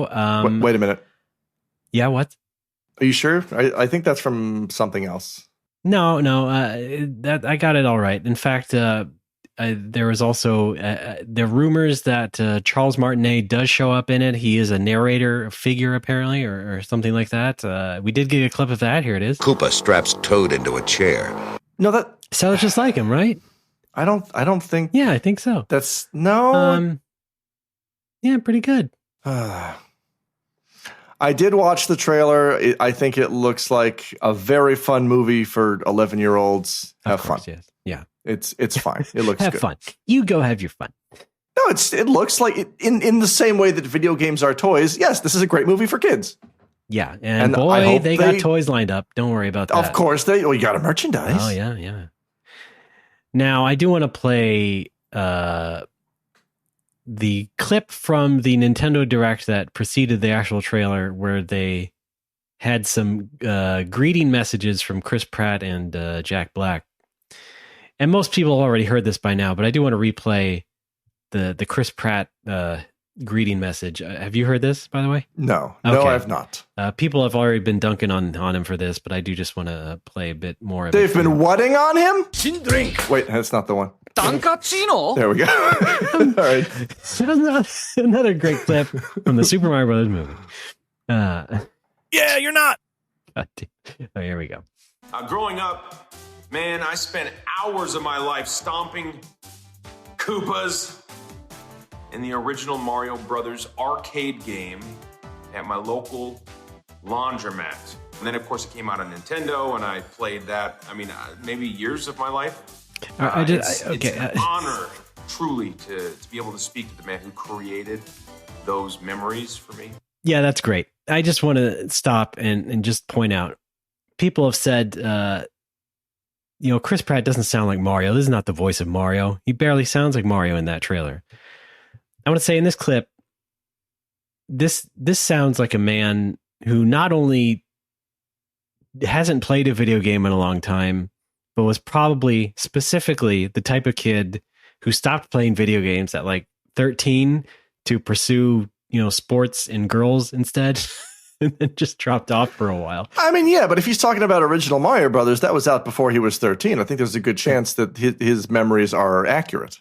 Yeah, no, but people are dunking on the way he's pausing and like not fully being articulated about this whole thing. He doesn't sound all that excited about what he's talking about. You know what that is? Hang on. That's I've been thinking about this lately. It's a specific kind of like almost radio kind of voice where you're trying to stretch out your words. You have to fill a lot of time Oh, like Ray on No More Whoppers. No, I'm talking specifically, like I have two examples. One, basically Paul Scheer or Scott Aukerman on their respective podcasts, anytime they have to do an ad read. Oh, sure. Yeah. Because it's a lot of pauses. Yeah. Ray, can you guess what is for dinner? Yeah. Blue apron. Yeah. That's right. It's just everything is elongated. There's pauses between everything. It's very clear. You're just trying to kill the 90 seconds that you have to get paid. Yeah. Are they still doing that though? Because I feel like you brought this up before. I have brought this up before. Yes. I don't know. I've stopped listening to How Did This Get Made? Because I mean, I love Jason Mantzoukas. I feel like he was the only funny part of that show. And also, I do feel like a lot of that show is not understanding how their own industry works. Almost on purpose, right? Like they're doing it as a bit, but it doesn't. Yeah, it's like almost like too high level for it to be a bit. Yeah, it's like shows that, and I had this other issue with April Richardson's Saved by the Bell podcast. Like any podcast that serves to analyze or dive into a specific TV show or movie seems to intentionally be missing the point for comedic effect. But when you do that every episode, it's like, have you watched TV before? Like, what are you talking about? Right. How did this happen? How did it happen? Some dudes did coke and wrote a TV script. This is not hard to understand. Exactly. What the fuck is wrong with you? Yeah. I made a sideways swipe at Jason Mantzoukas about that. I remember that. Yeah. I know. I still think he's a very funny guy. These people acting, I think my words were, these people acting mad that a story can be made up. Yeah. It doesn't all have to be a documentary. You know what? I feel a similar kind of frustration when this happened. And I love Stop Podcasting Yourself. It's one of my favorite shows, but they have an overheard segment. And a lot of the time, and it's usually the guest, but a lot of the time they'll overhear something that sounds like it doesn't make any sense. But it's like it could just be that what you're overhearing is two friends goofing around, and that's why it sounds silly and outlandish to you. Yeah. Like, imagine that. Other people are allowed to joke around. It's okay. Yeah. It's not a weird, wild, wacky thing that you overheard. It's just two friends goofing off. Like, it's okay. Just leave it alone. It's not, listen to this. I overheard this crazy thing. Listen to this. No, it's two friends. Maybe they have an inside joke. They have a reference that they share. Like, leave it the fuck alone. It's fine. Yeah. Sorry. Okay, I'm done. No. Maybe they do that on their podcast a lot. Yes. Maybe they do quote Seinfeld and Simpsons too much. We do. Well, and no one gets it. No, the other people. Yeah. Well, the other podcast. What on earth were we talking? The Mario movie. The Mario movie. Yeah. Here's another clip. Did I tell you I'm Italian? Let me restate that. That's in there. That's the other thing is Chris Pratt seemed to have been going for an accent in the first 3 seconds and then immediately dropped it. Okay, let's get into this a little bit. I do think he has an accent. He did keep it throughout the entire few lines that were in that trailer. Did he? People seem to, I don't know. It's like their brains have told them that doesn't sound like Mario. I don't hear an accent. What, did he drop the accent? I'm not pointing. I'm not throwing the axe at you. You can just say Alex, because that's what I heard. At the very beginning, it sounded like he was trying to do an accent, and then I didn't hear it after that. You don't hear it at the end when he said, "Mushroom Kingdom, here we come." That sort of. That just sounded like Chris Pratt. No, it doesn't. Chris Pratt has one voice, and it's Chris Pratt. Yeah, but he is attempting an accent that is not just his plain voice. In the way that Carrie Fisher's Princess Leia was British for one movie and then never again. He is objectively attempting some sort of inflection to match that character. Can you play the clip? Can you play the clip right now? No, I cannot. I don't. I have to load it up. How convenient! The one way you can prove yourself right. I just can't right now. Oh, I forget how computers work. I'm doing it. God. I'm going to send you to the Mushroom Kingdom. All right. Here we go. All right. Where are we? I got a feeling when I... See, that was... Wait. Okay, you're right. Yeah, he is doing it. Yeah, there you go. And he's got the power, apparently. He does. Okay, I'm going to skim to the end of that.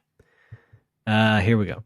Mushroom Kingdom, here we come. Yeah, I guess. It seems so half-assed, though. All right. Well, I guess is not a denial. I'll take it. I'm not going to try and turn this into some big serious argument where we get heated over nothing. Fine. Yes. I just think it's interesting how people It's fine.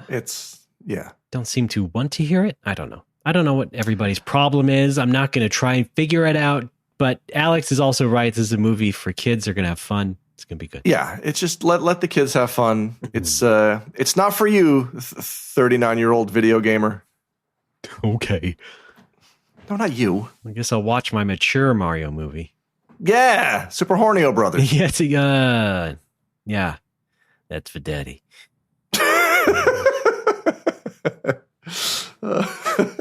Don DeMillo, theatrical director. Right. All right. Hey, I was excited to learn that you actually got a bit part in this movie. Oh, for fuck's sake.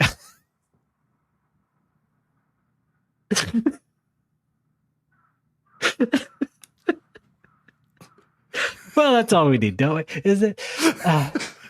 We can just leave it there. Just everything that you say just sounds to me. I think you would go a little something like this. I love Giuseppe. There we go. Okay. I gotta have my fun somehow. All right. Jesus Christ. That was perfect, though. Before we shall What? Sorry, clicking on random YouTube videos. Let's get that tab closed. Sorry about that. Wow, Ray, I didn't know you were in this movie. I'm a gamer. Oh, that's why. As gamer. There's also a scene where the guy from Once Upon a Time in Hollywood has to drive Mario to the airport. Go! Wagon R! I could do this too, Ray. I could do this too. Please do. I'm not complaining. Oh, look, I'm in the movie. What hit me? No, we did that. Oh, yeah, you're right. Yeah. Don Caccino? Hey, this guy. Have you ever heard of Nintendo? Yeah. He's in the opening, on the opening titles. When the Nintendo logo comes up. He's part of that. Cool. This guy doesn't even know what a Koopa is. A Tyrannosaurus Rex. Well, in the other movie, he was evolved from a Tyrannosaurus Rex. So, yeah. That's true. Yeah. That's true. And I mean, Chris Pratt has experience wrangling dinosaurs. So yeah. I think it's, I'm honestly not that excited for the movie. They should have chosen someone who has no experience talking to dinosaurs. Yeah. I do wish they had just chosen gotten an unknown actor, but I say that for every movie, and it doesn't matter what I think because that's not going to make money. No, of course not. I do want to share one more take about that movie. This is a real take. It's not comedy. It's not criticizing Chris Pratt. It's none of that. Okay. It's called the Super Mario Brothers movie. Yes. Have you noticed this in the logo? No. And that Mario's the first one to appear, and he seems, thrown in the Mushroom Kingdom. It seems like maybe there's just going to be like an A plot and a B plot with Mario and Luigi. Okay. And maybe they'll get together later in the movie or something? For some sort of payoff, perhaps? Sure. That seems how it's playing out. And Alex has communicated in so few words already that he does not care. So I will move on now. It's not for me. This movie is not for me. It's like, let's talk about the new Finding Nemo 3 trailer. I don't give a shit. I just thought it was an interesting thing to see how the plot might play out. But also, I do want to go back to some criticisms. How people were just complaining about like how Mario was off model or whatever, or not looking like the video games. And that's just like, he's new model. Yeah. That's fine. I think it's fine if a movie universe looks different. Of course, I also say this as someone who quite enjoys the 1993 movie and never really had a problem with it. But still, I don't really want an animated Mario movie to look like the shiny, clean new Super Mario Brothers games or any of the other promotional 3D art of Mario. It doesn't have to be a 1-to-1 copy of that. for one thing, that probably wouldn't look very good in motion constantly, right? So I think it's fine for them to have their own style and just riff on that. People, this is another, much like we were talking about that crazy Zelda guy from your school way back when. People do seem to be getting frustrated about it, and it's just like it doesn't matter. It's just a movie. I think this is one of those instances where, like, when this kind of thing is announced and they release a trailer for this kind of thing, like you should know, you as a human being adult should know whether or not this is for you, yes, or not. And if it is, you're going to watch it and you're going to have fun. And if not, then you're not. However, the thing that everyone should be aware of is that you really should try to avoid other people's angry takes about the trailer for the Super Mario Brothers movie. You don't need to subject yourself to nerds getting angry on the internet. You've had enough of that. I've had enough of that. We've all had enough of that. No, we don't need to listen to any more nitpicks. But the off-model thing kills me, by the way. Like, what the fuck are you talking about? Yeah, I know. It's a CG, it's a movie studio doing a movie based on the Mario video games. Like, it's fine. Let it go. I know you were perhaps directing some of that at me, but I do want to let you know I do not dive into these hot takes or anything. I just don't. I'm not. That's not directed at you. That's just my advice for anybody on the internet, which I guess does include you. That's a large umbrella. Okay. Nevertheless, I do want to clarify to anyone else who might be thinking it. I'm not someone who just dives into the fire hose of Twitter. No, yes, I understand that sometimes it's unavoidable. Yeah, just shows up. You see it on your travels. Yeah, it's like I get it. I understand that sometimes that you are exposed to content that you don't necessarily want. And I do just sample it. I do, first of all, I want to sample people's reasonable takes if I want, some podcasts I listen to just because what do they think about it? I'm not looking for the negativity. Here's what I don't get though is people just kind of blanket shitting on Twitter all the time in regular conversation. Like people will come to the bar and we'll be talking about video game news. And then they'll follow it up with, you can imagine what Twitter had to say about that. And I'm like, no, I can't. No, I can't. No, I can't. Like, what the fuck are you talking about? Like, who? Twitter is who is this Twitter? Twitter is a website on the internet. Are you trying to say the internet? Are you trying to say like you can imagine what the internet had to say? Like Twitter doesn't represent the entire internet. Like what are you talking about? Yeah. There's a bizarre amount of people who are furious at Twitter for reasons I don't understand. Like, I think people don't understand that they can choose who to follow on Twitter. Yes, they can choose who to follow. They can also choose to not be notified by their phone when something happens. Right. You can, in fact, turn off the little red bubbles on the icon and the banners that come up on the top of the screen. You can, in fact, turn those off completely and only check when you're interested. Yes. I think there's too many people who don't understand the basics of how to use Twitter. Yeah. And it makes people furious. It's weird. It's very weird to me. Yeah, you're right. Especially, Twitter now has two modes where you can see the latest tweets in chronological order, or you have the home curated or algorithm version where they will also show you some trends of things, some tweets from certain trends happening. Yeah. And oh my God. that is, the default for a lot of people, I'm sure. And so they are looking at it through that, and they are coming at it from the wrong angle and being fed shit that they don't need to see. They can in fact turn off. Yeah, I actually had, like, one of the people that I'm talking about is one of my good friends who comes to the bar, but also routinely complains about quote unquote Twitter. Yeah. Like, I had this conversation with him the other day. I'm like, what is your thing with, like, why do you hate Twitter? It's weird. It's bizarre. It's Twitter derangement syndrome. It's like, what did Twitter do? It's just the internet. It's, and he's like, I keep seeing things that make me angry. I'm like, let me see your phone. And I go to his settings and I switch the thing to like only see real-time updates from people I follow. And he's like, oh, that's much better. Like, yeah, no shit. Yeah. It's like, imagine thinking that Reddit is you go to Reddit and you can only read the front page. Like, I'd be furious too. That fucking sucks. Reddit is a garbage cesspool. But that is the reality for so many people. Yes. And that's why people get so, upset about everything. It's like, you can fully customize it. Yes. I mean, it's the same thing with all of the phone notifications, basically. Like, you can turn all of it off and only check when you want to. Yes. The other part of it that concerns me, though, is that I know people who've been complaining about this for years, but the fact that they still use Twitter just tells me they're kind of addicted to the outrage, which not an uncommon thing. Right. I know. Like people just like to be pissed off at things, which cool. And people just like willingly following like politicians and stuff they don't like. Like, yeah. When did you start getting into politics? Was it after you joined Twitter? Oh, I see. Maybe you don't need to do this. It's because you get that little rage rush every day, and it just kind of, it makes you feel something. Maybe you don't need to willingly follow the person you don't like.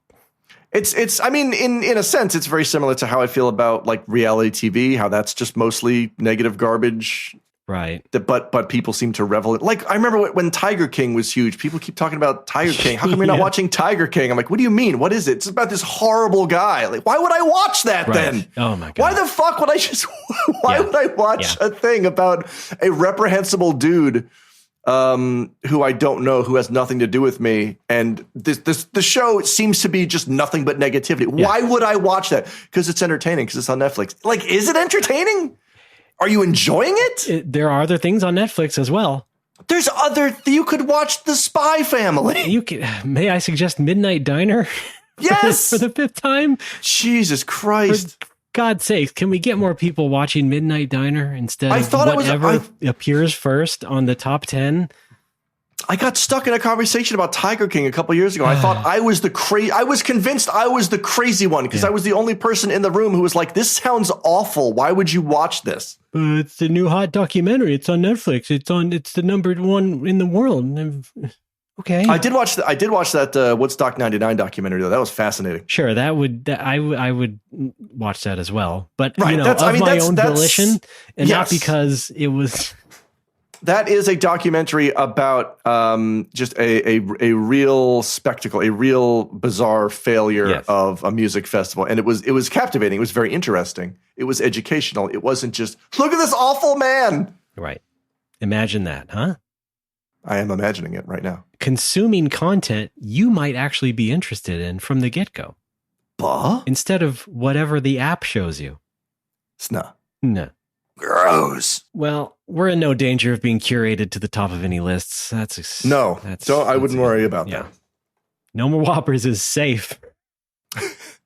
Safe is in quotes. Yeah. Ring ring. We had some phone fun or not. We got a call. We got a 31-second call of silence from a 517-208 number, which according to Microsoft Bing out now is from Britton, Michigan. Britton. You need those rewards points? Yes. If anybody who lives in the Britton, Michigan area but dialed us, good work. Yeah. If it's, I don't know, if it wasn't you, then who could it have been? I told you beforehand we should just hop in our Discord and just ping everyone and just be like, who was it? Oh. Who was it? What if we call it? What if we call it back and it's some guy's butt? No, I'm bashful. Oh, all right. Well, unless you want to, go ahead. Not me. They would have called it on Never Not Funny. All right, fine. Maybe I will. Oh, I see. Oh, Jimmy Pardo jumped off a bridge. Would you do it? Yeah. Yeah. Hey, Tony's Italian restaurant. Especially for going to Tony's, yeah.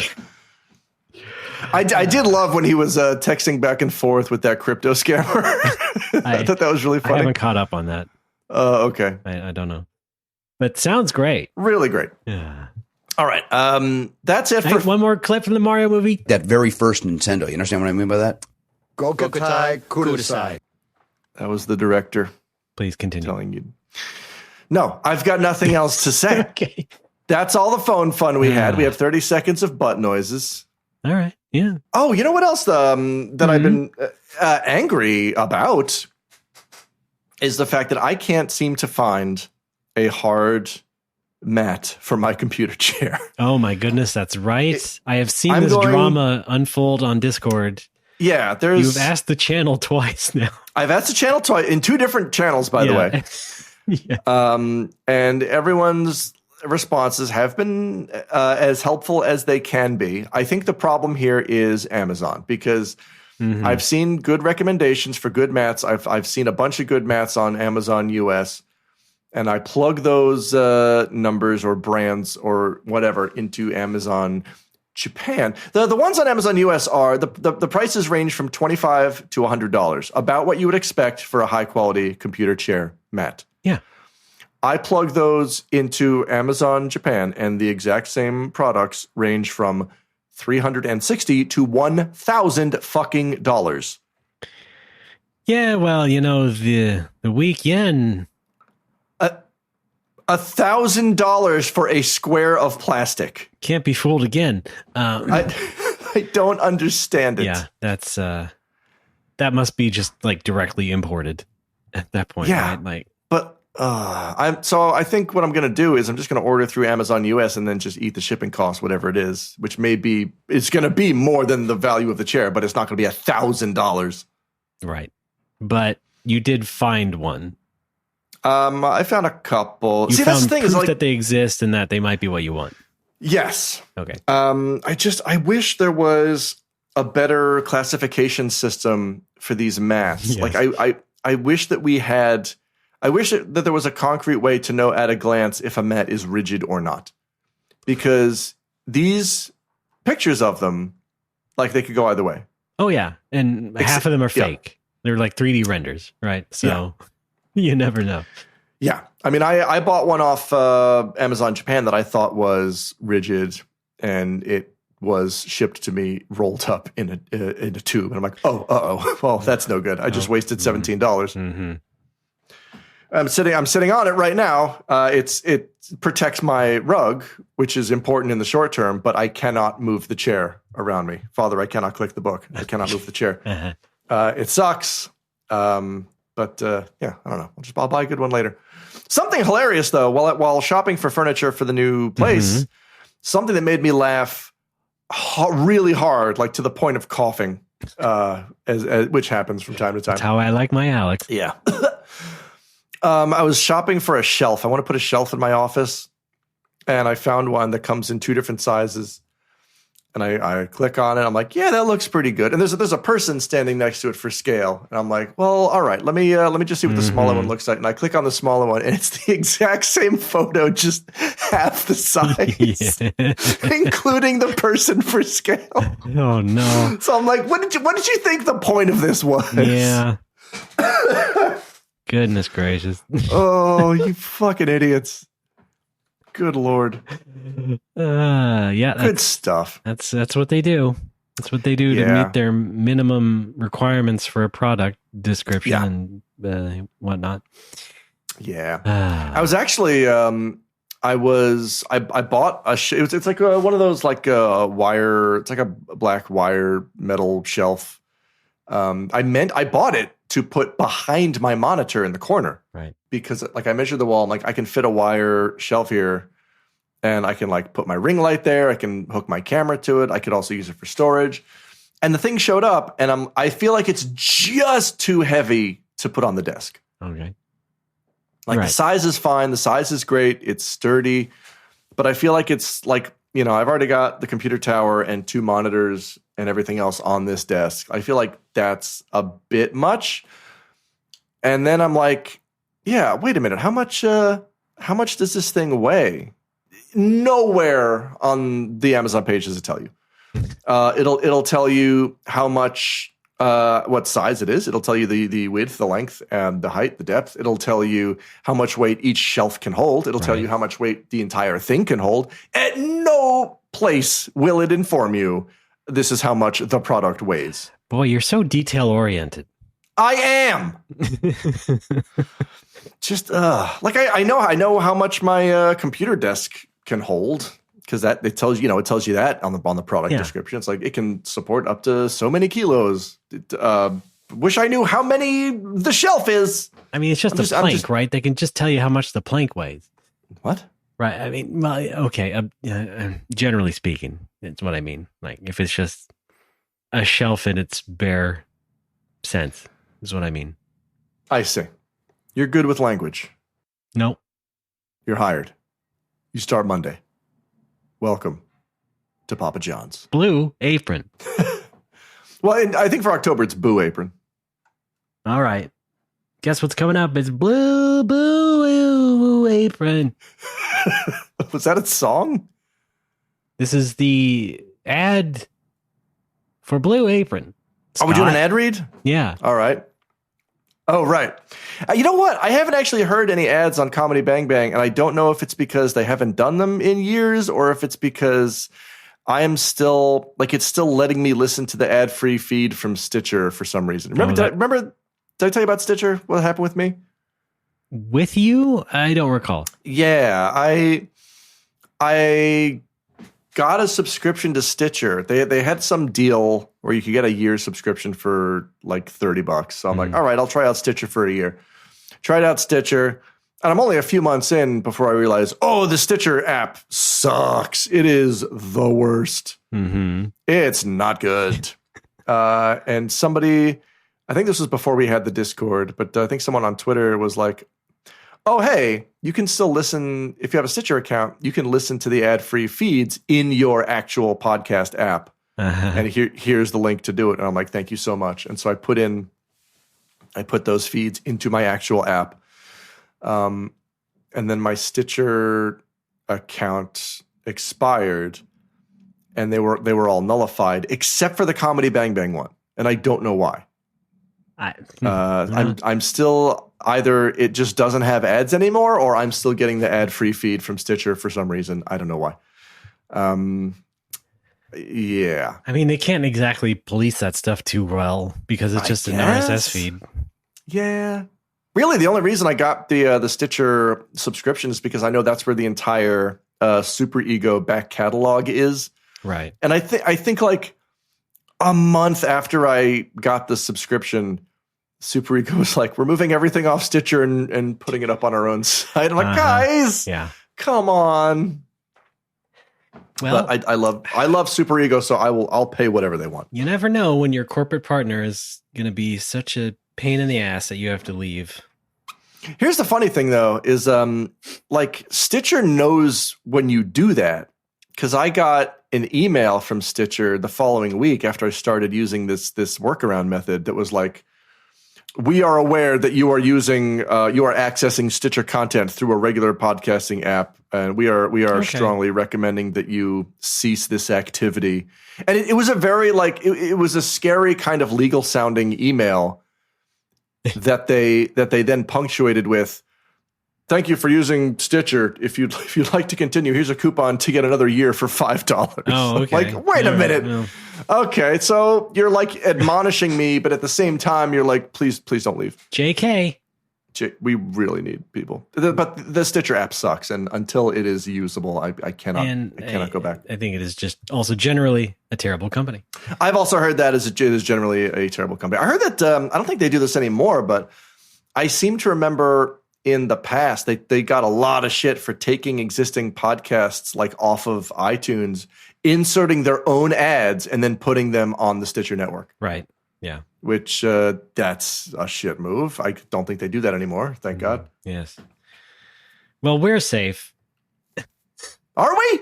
I don't know. Oh, I think so. we are. Yeah. Sure. Oh. Now I don't know. We're good. Oh, okay. All right. Well. Meanwhile, at the end of the episode, we did it. Do you want to end the show? Okay. I do. Thank you so much for listening, Ray. All right. Well, thank you for also listening partially. I mean, you were also talking and listening, so it's not like you weren't just listening. But it's what the Japanese call gibu ando teku. Oh yeah. Yeah. You gotta have WA. Okay. You gotta have WA. Well, yeah, that's the show. Thanks everybody for listening. You can go to our website, nomorewhoppers.com, to find a wealth of things, including a link to also our Patreon page campaign. I don't know what they really call it, but it's patreon.com/nomorewhoppers. Yeah. You can give us $1 a month just to be cool. You can give us $5 a month to be considered a golder subscriber as compared to a gold subscriber. And then you get access to our exclusive show. Alex?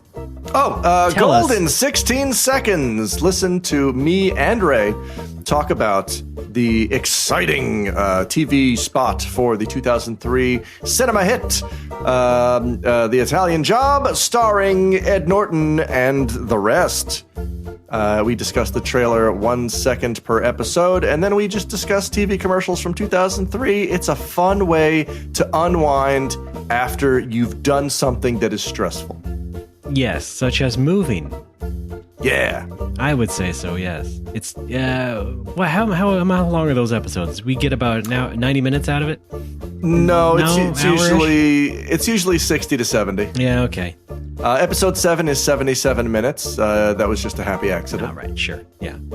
Yeah, I guess I was thinking of total recording time when we're, doing the whole session. Well, that's not something you want to advertise. That's like when they say the quarter pounder, that's got that asterisk that says pre-cooked weight. I'm aware of that. Okay. We have a Discord. You don't have to be on Patreon to join it, but it's a long, complicated URL. Just go to nomorewhoppers.com and you will see the logo and the link for it. You can chat with a bunch of people about all sorts of things. The chief thing is Gundam models. That's cool. What is our most recent channel? Was it the meme one? No, okay. Let's next most recent was the books, right? Reading books. Yeah, we got channel. You want to talk books? You want to talk Gundams? By the way, I'm still not sure how to pronounce Gunpla. Is it Gunpla? Gunpla? Gunplay? Well, it's from plastic, so Gunpla? Yeah, that's the thing. Like, no, I've never heard anyone say Gunpla.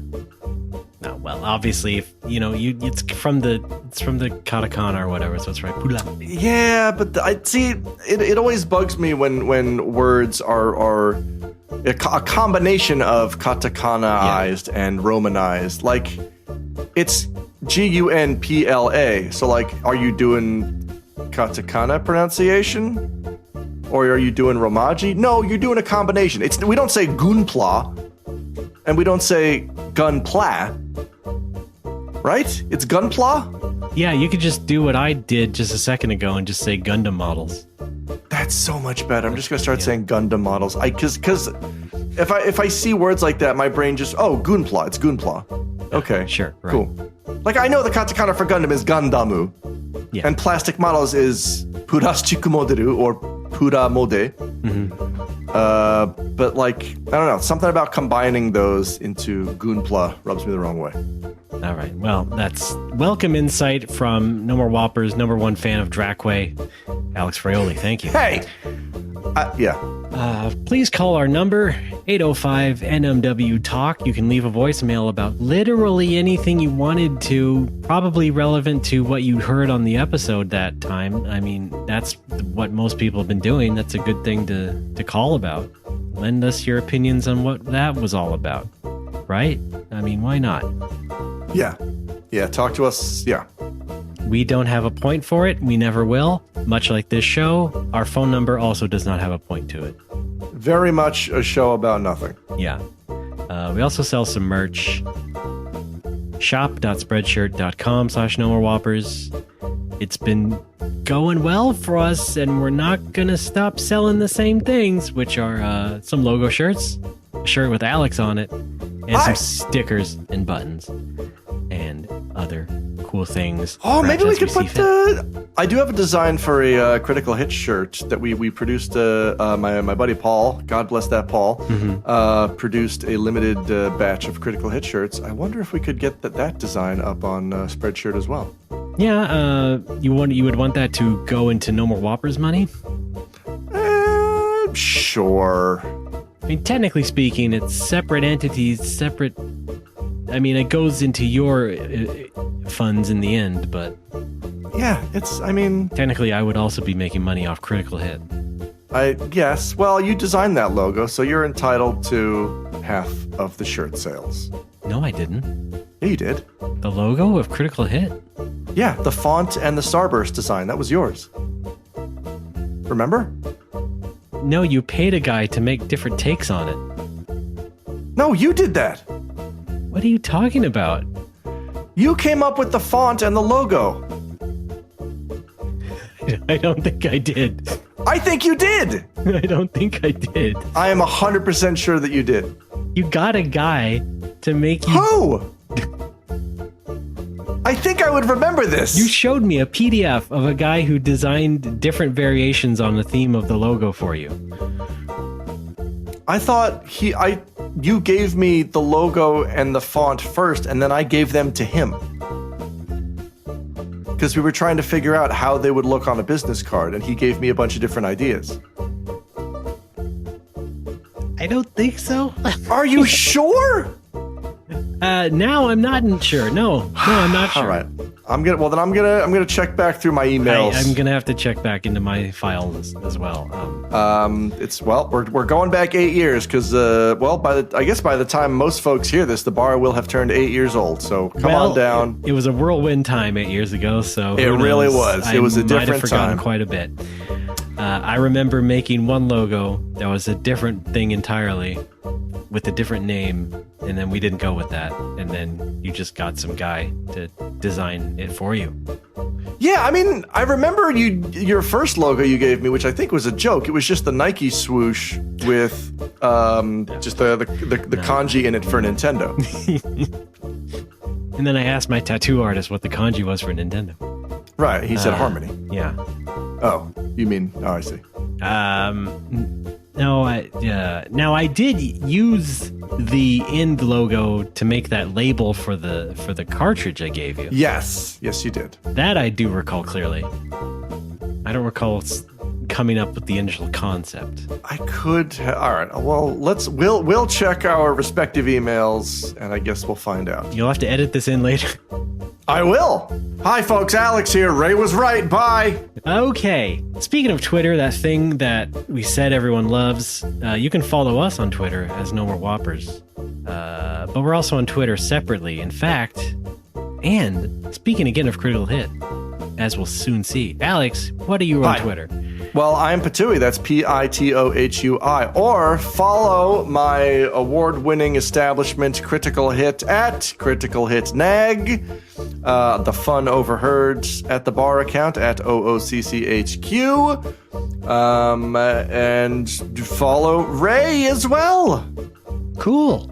Oh, yeah. I'm RDBAAA on Twitter, on most things. On Twitch, the Twitch sites, on RDBAAA. I have a game company. I make games, trying to, called Bipedal Dog. And you can follow that on Twitter, Bipedal Dog, or the website, bipedal.dog. I recently moved the entire website off to my own self-hosted thing because Squarespace was way too much money for the pitiful amount of visitors that website was getting. And it turned out I could pay roughly the same amount per year, if even a little bit less, just hosting it myself. And then it's if it magically becomes super popular and I get a whole bunch more traffic, then I will pay accordingly. But as it is, it's going quite well. It was just a lot of pain for like 2 weekends of me trying to rebuild and redesign the entire site with a completely different editor to try and make it look somewhat like it did on Squarespace. Right. Bipedal.dog. It's fine. It's fine. And the games I made are Blast Rush and Mash Gadget, and those are out now. Mash Gadget is on your Playdate. That's a new system that came out recently. Get 'em! The tiny yellow machine. Yeah. All right.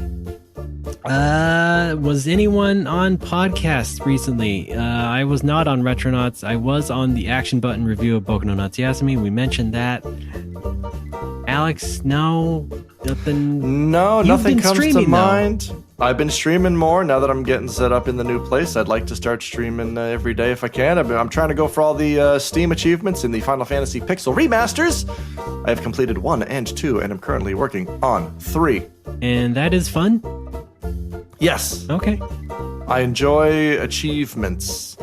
I mean, the listeners have heard me go on at length about retro achievements and that site. And you're an overachiever. I think we're done with that for the time being, until they kind of establish a system of enforceable guidelines or rules that achievement makers have to abide by, because right now it's just chaos, and I can't be going after every achievement that's just an arbitrary list of bullshit that some nerd on the internet decided I have to do. Alex, no, now I have to stop you. Okay. Oh, no. Okay. Bipedal dog. Okay. Alex, thanks for being a good sport. Anytime. Everybody else, keep your nose clean, and we'll see you next time. Gold subscribers, stick around till after the show. They say you can't out Pizza the Hut, but we met a man in San Bernardino who says he can, and did. Next on NoMoMo 2 News.